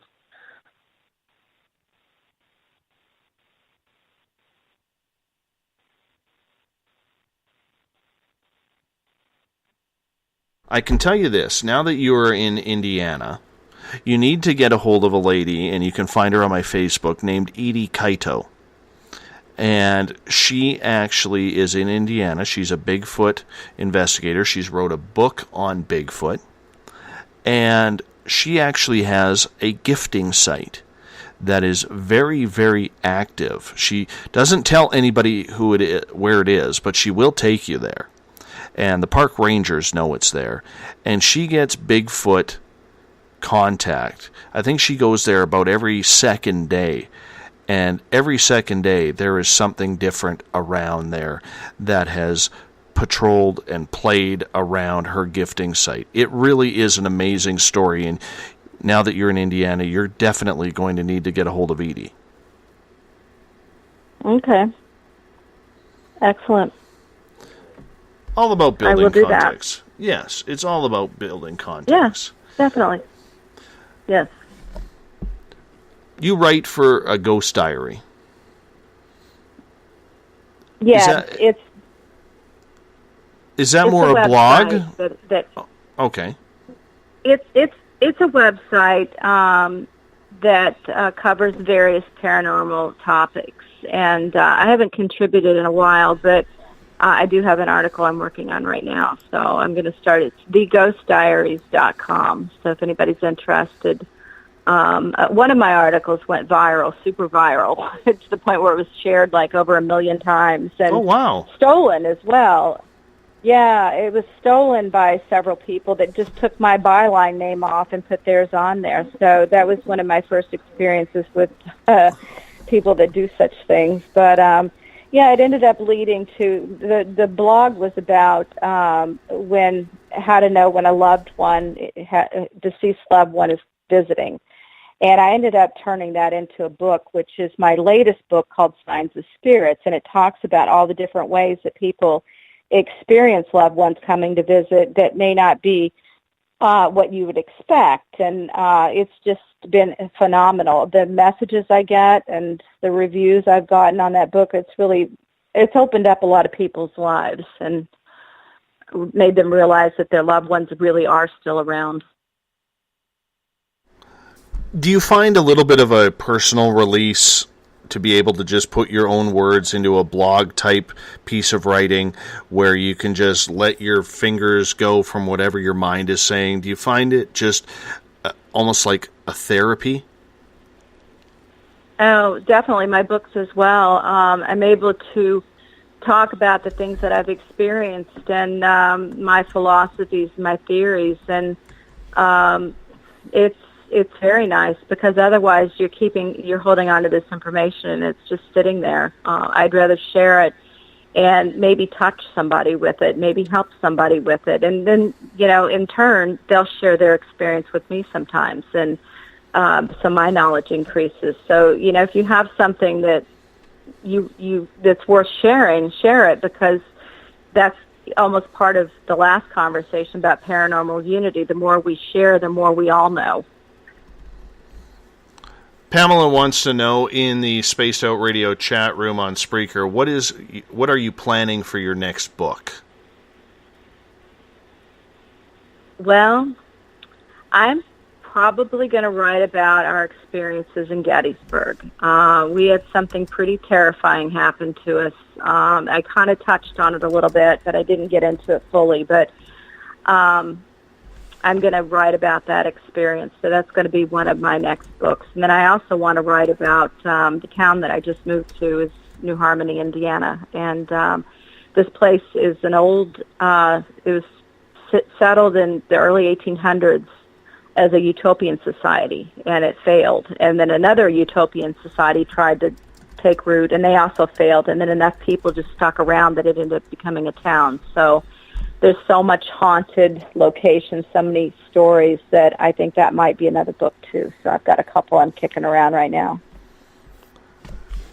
Is writing a book like writing a blog, where you just get to use your imagination and write about whatever you want, or do you find it to be a heck of a lot different in the writing style? Well, obviously, book takes more effort. It depends on the type of book. Like, Ruinous Souls, it's 13 extreme hauntings that I wrote about and how they were resolved. So it involved a lot of interviewing, a lot of talking with people, a lot of research. If I'm writing a book about my own personal experiences that are my views on, some aspect of the paranormal world, it's a little easier because I'm tapping into my own resources. So it just really depends. Some of my blogs are detailed. I go into doing a lot of research on each topic. So it really just depends on what it is. I also write fiction. I have 6 fiction books where they're paranormal themed, where I'm able to use my imagination. But, I have a mixture of books. And on that note, my dear, we made it. I've fired up the music to call it a night. Joni, I want to say thank you so much for being on Spaced Out Radio tonight and bringing a bunch of new listeners to our show. It's an absolute pleasure to have you on. When we got to do this again. Yes, anytime. You hold on. I'm going to end the show, and then I'll chat with you right afterwards. But I got to close this thing out.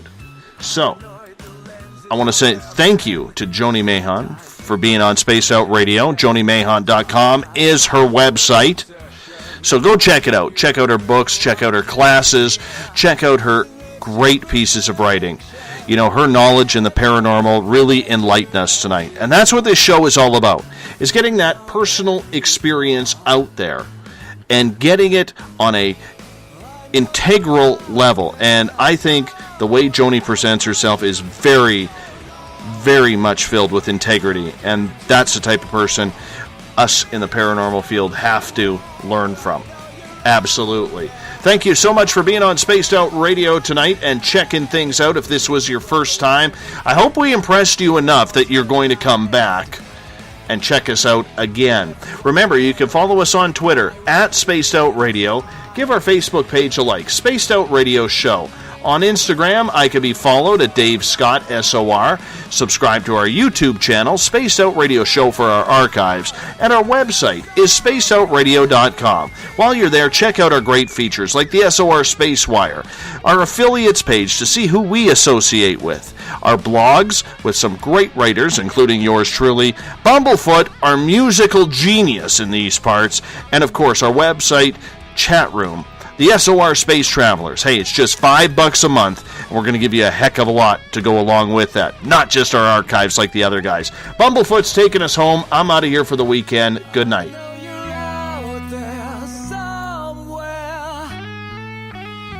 This is the new totalitarian state.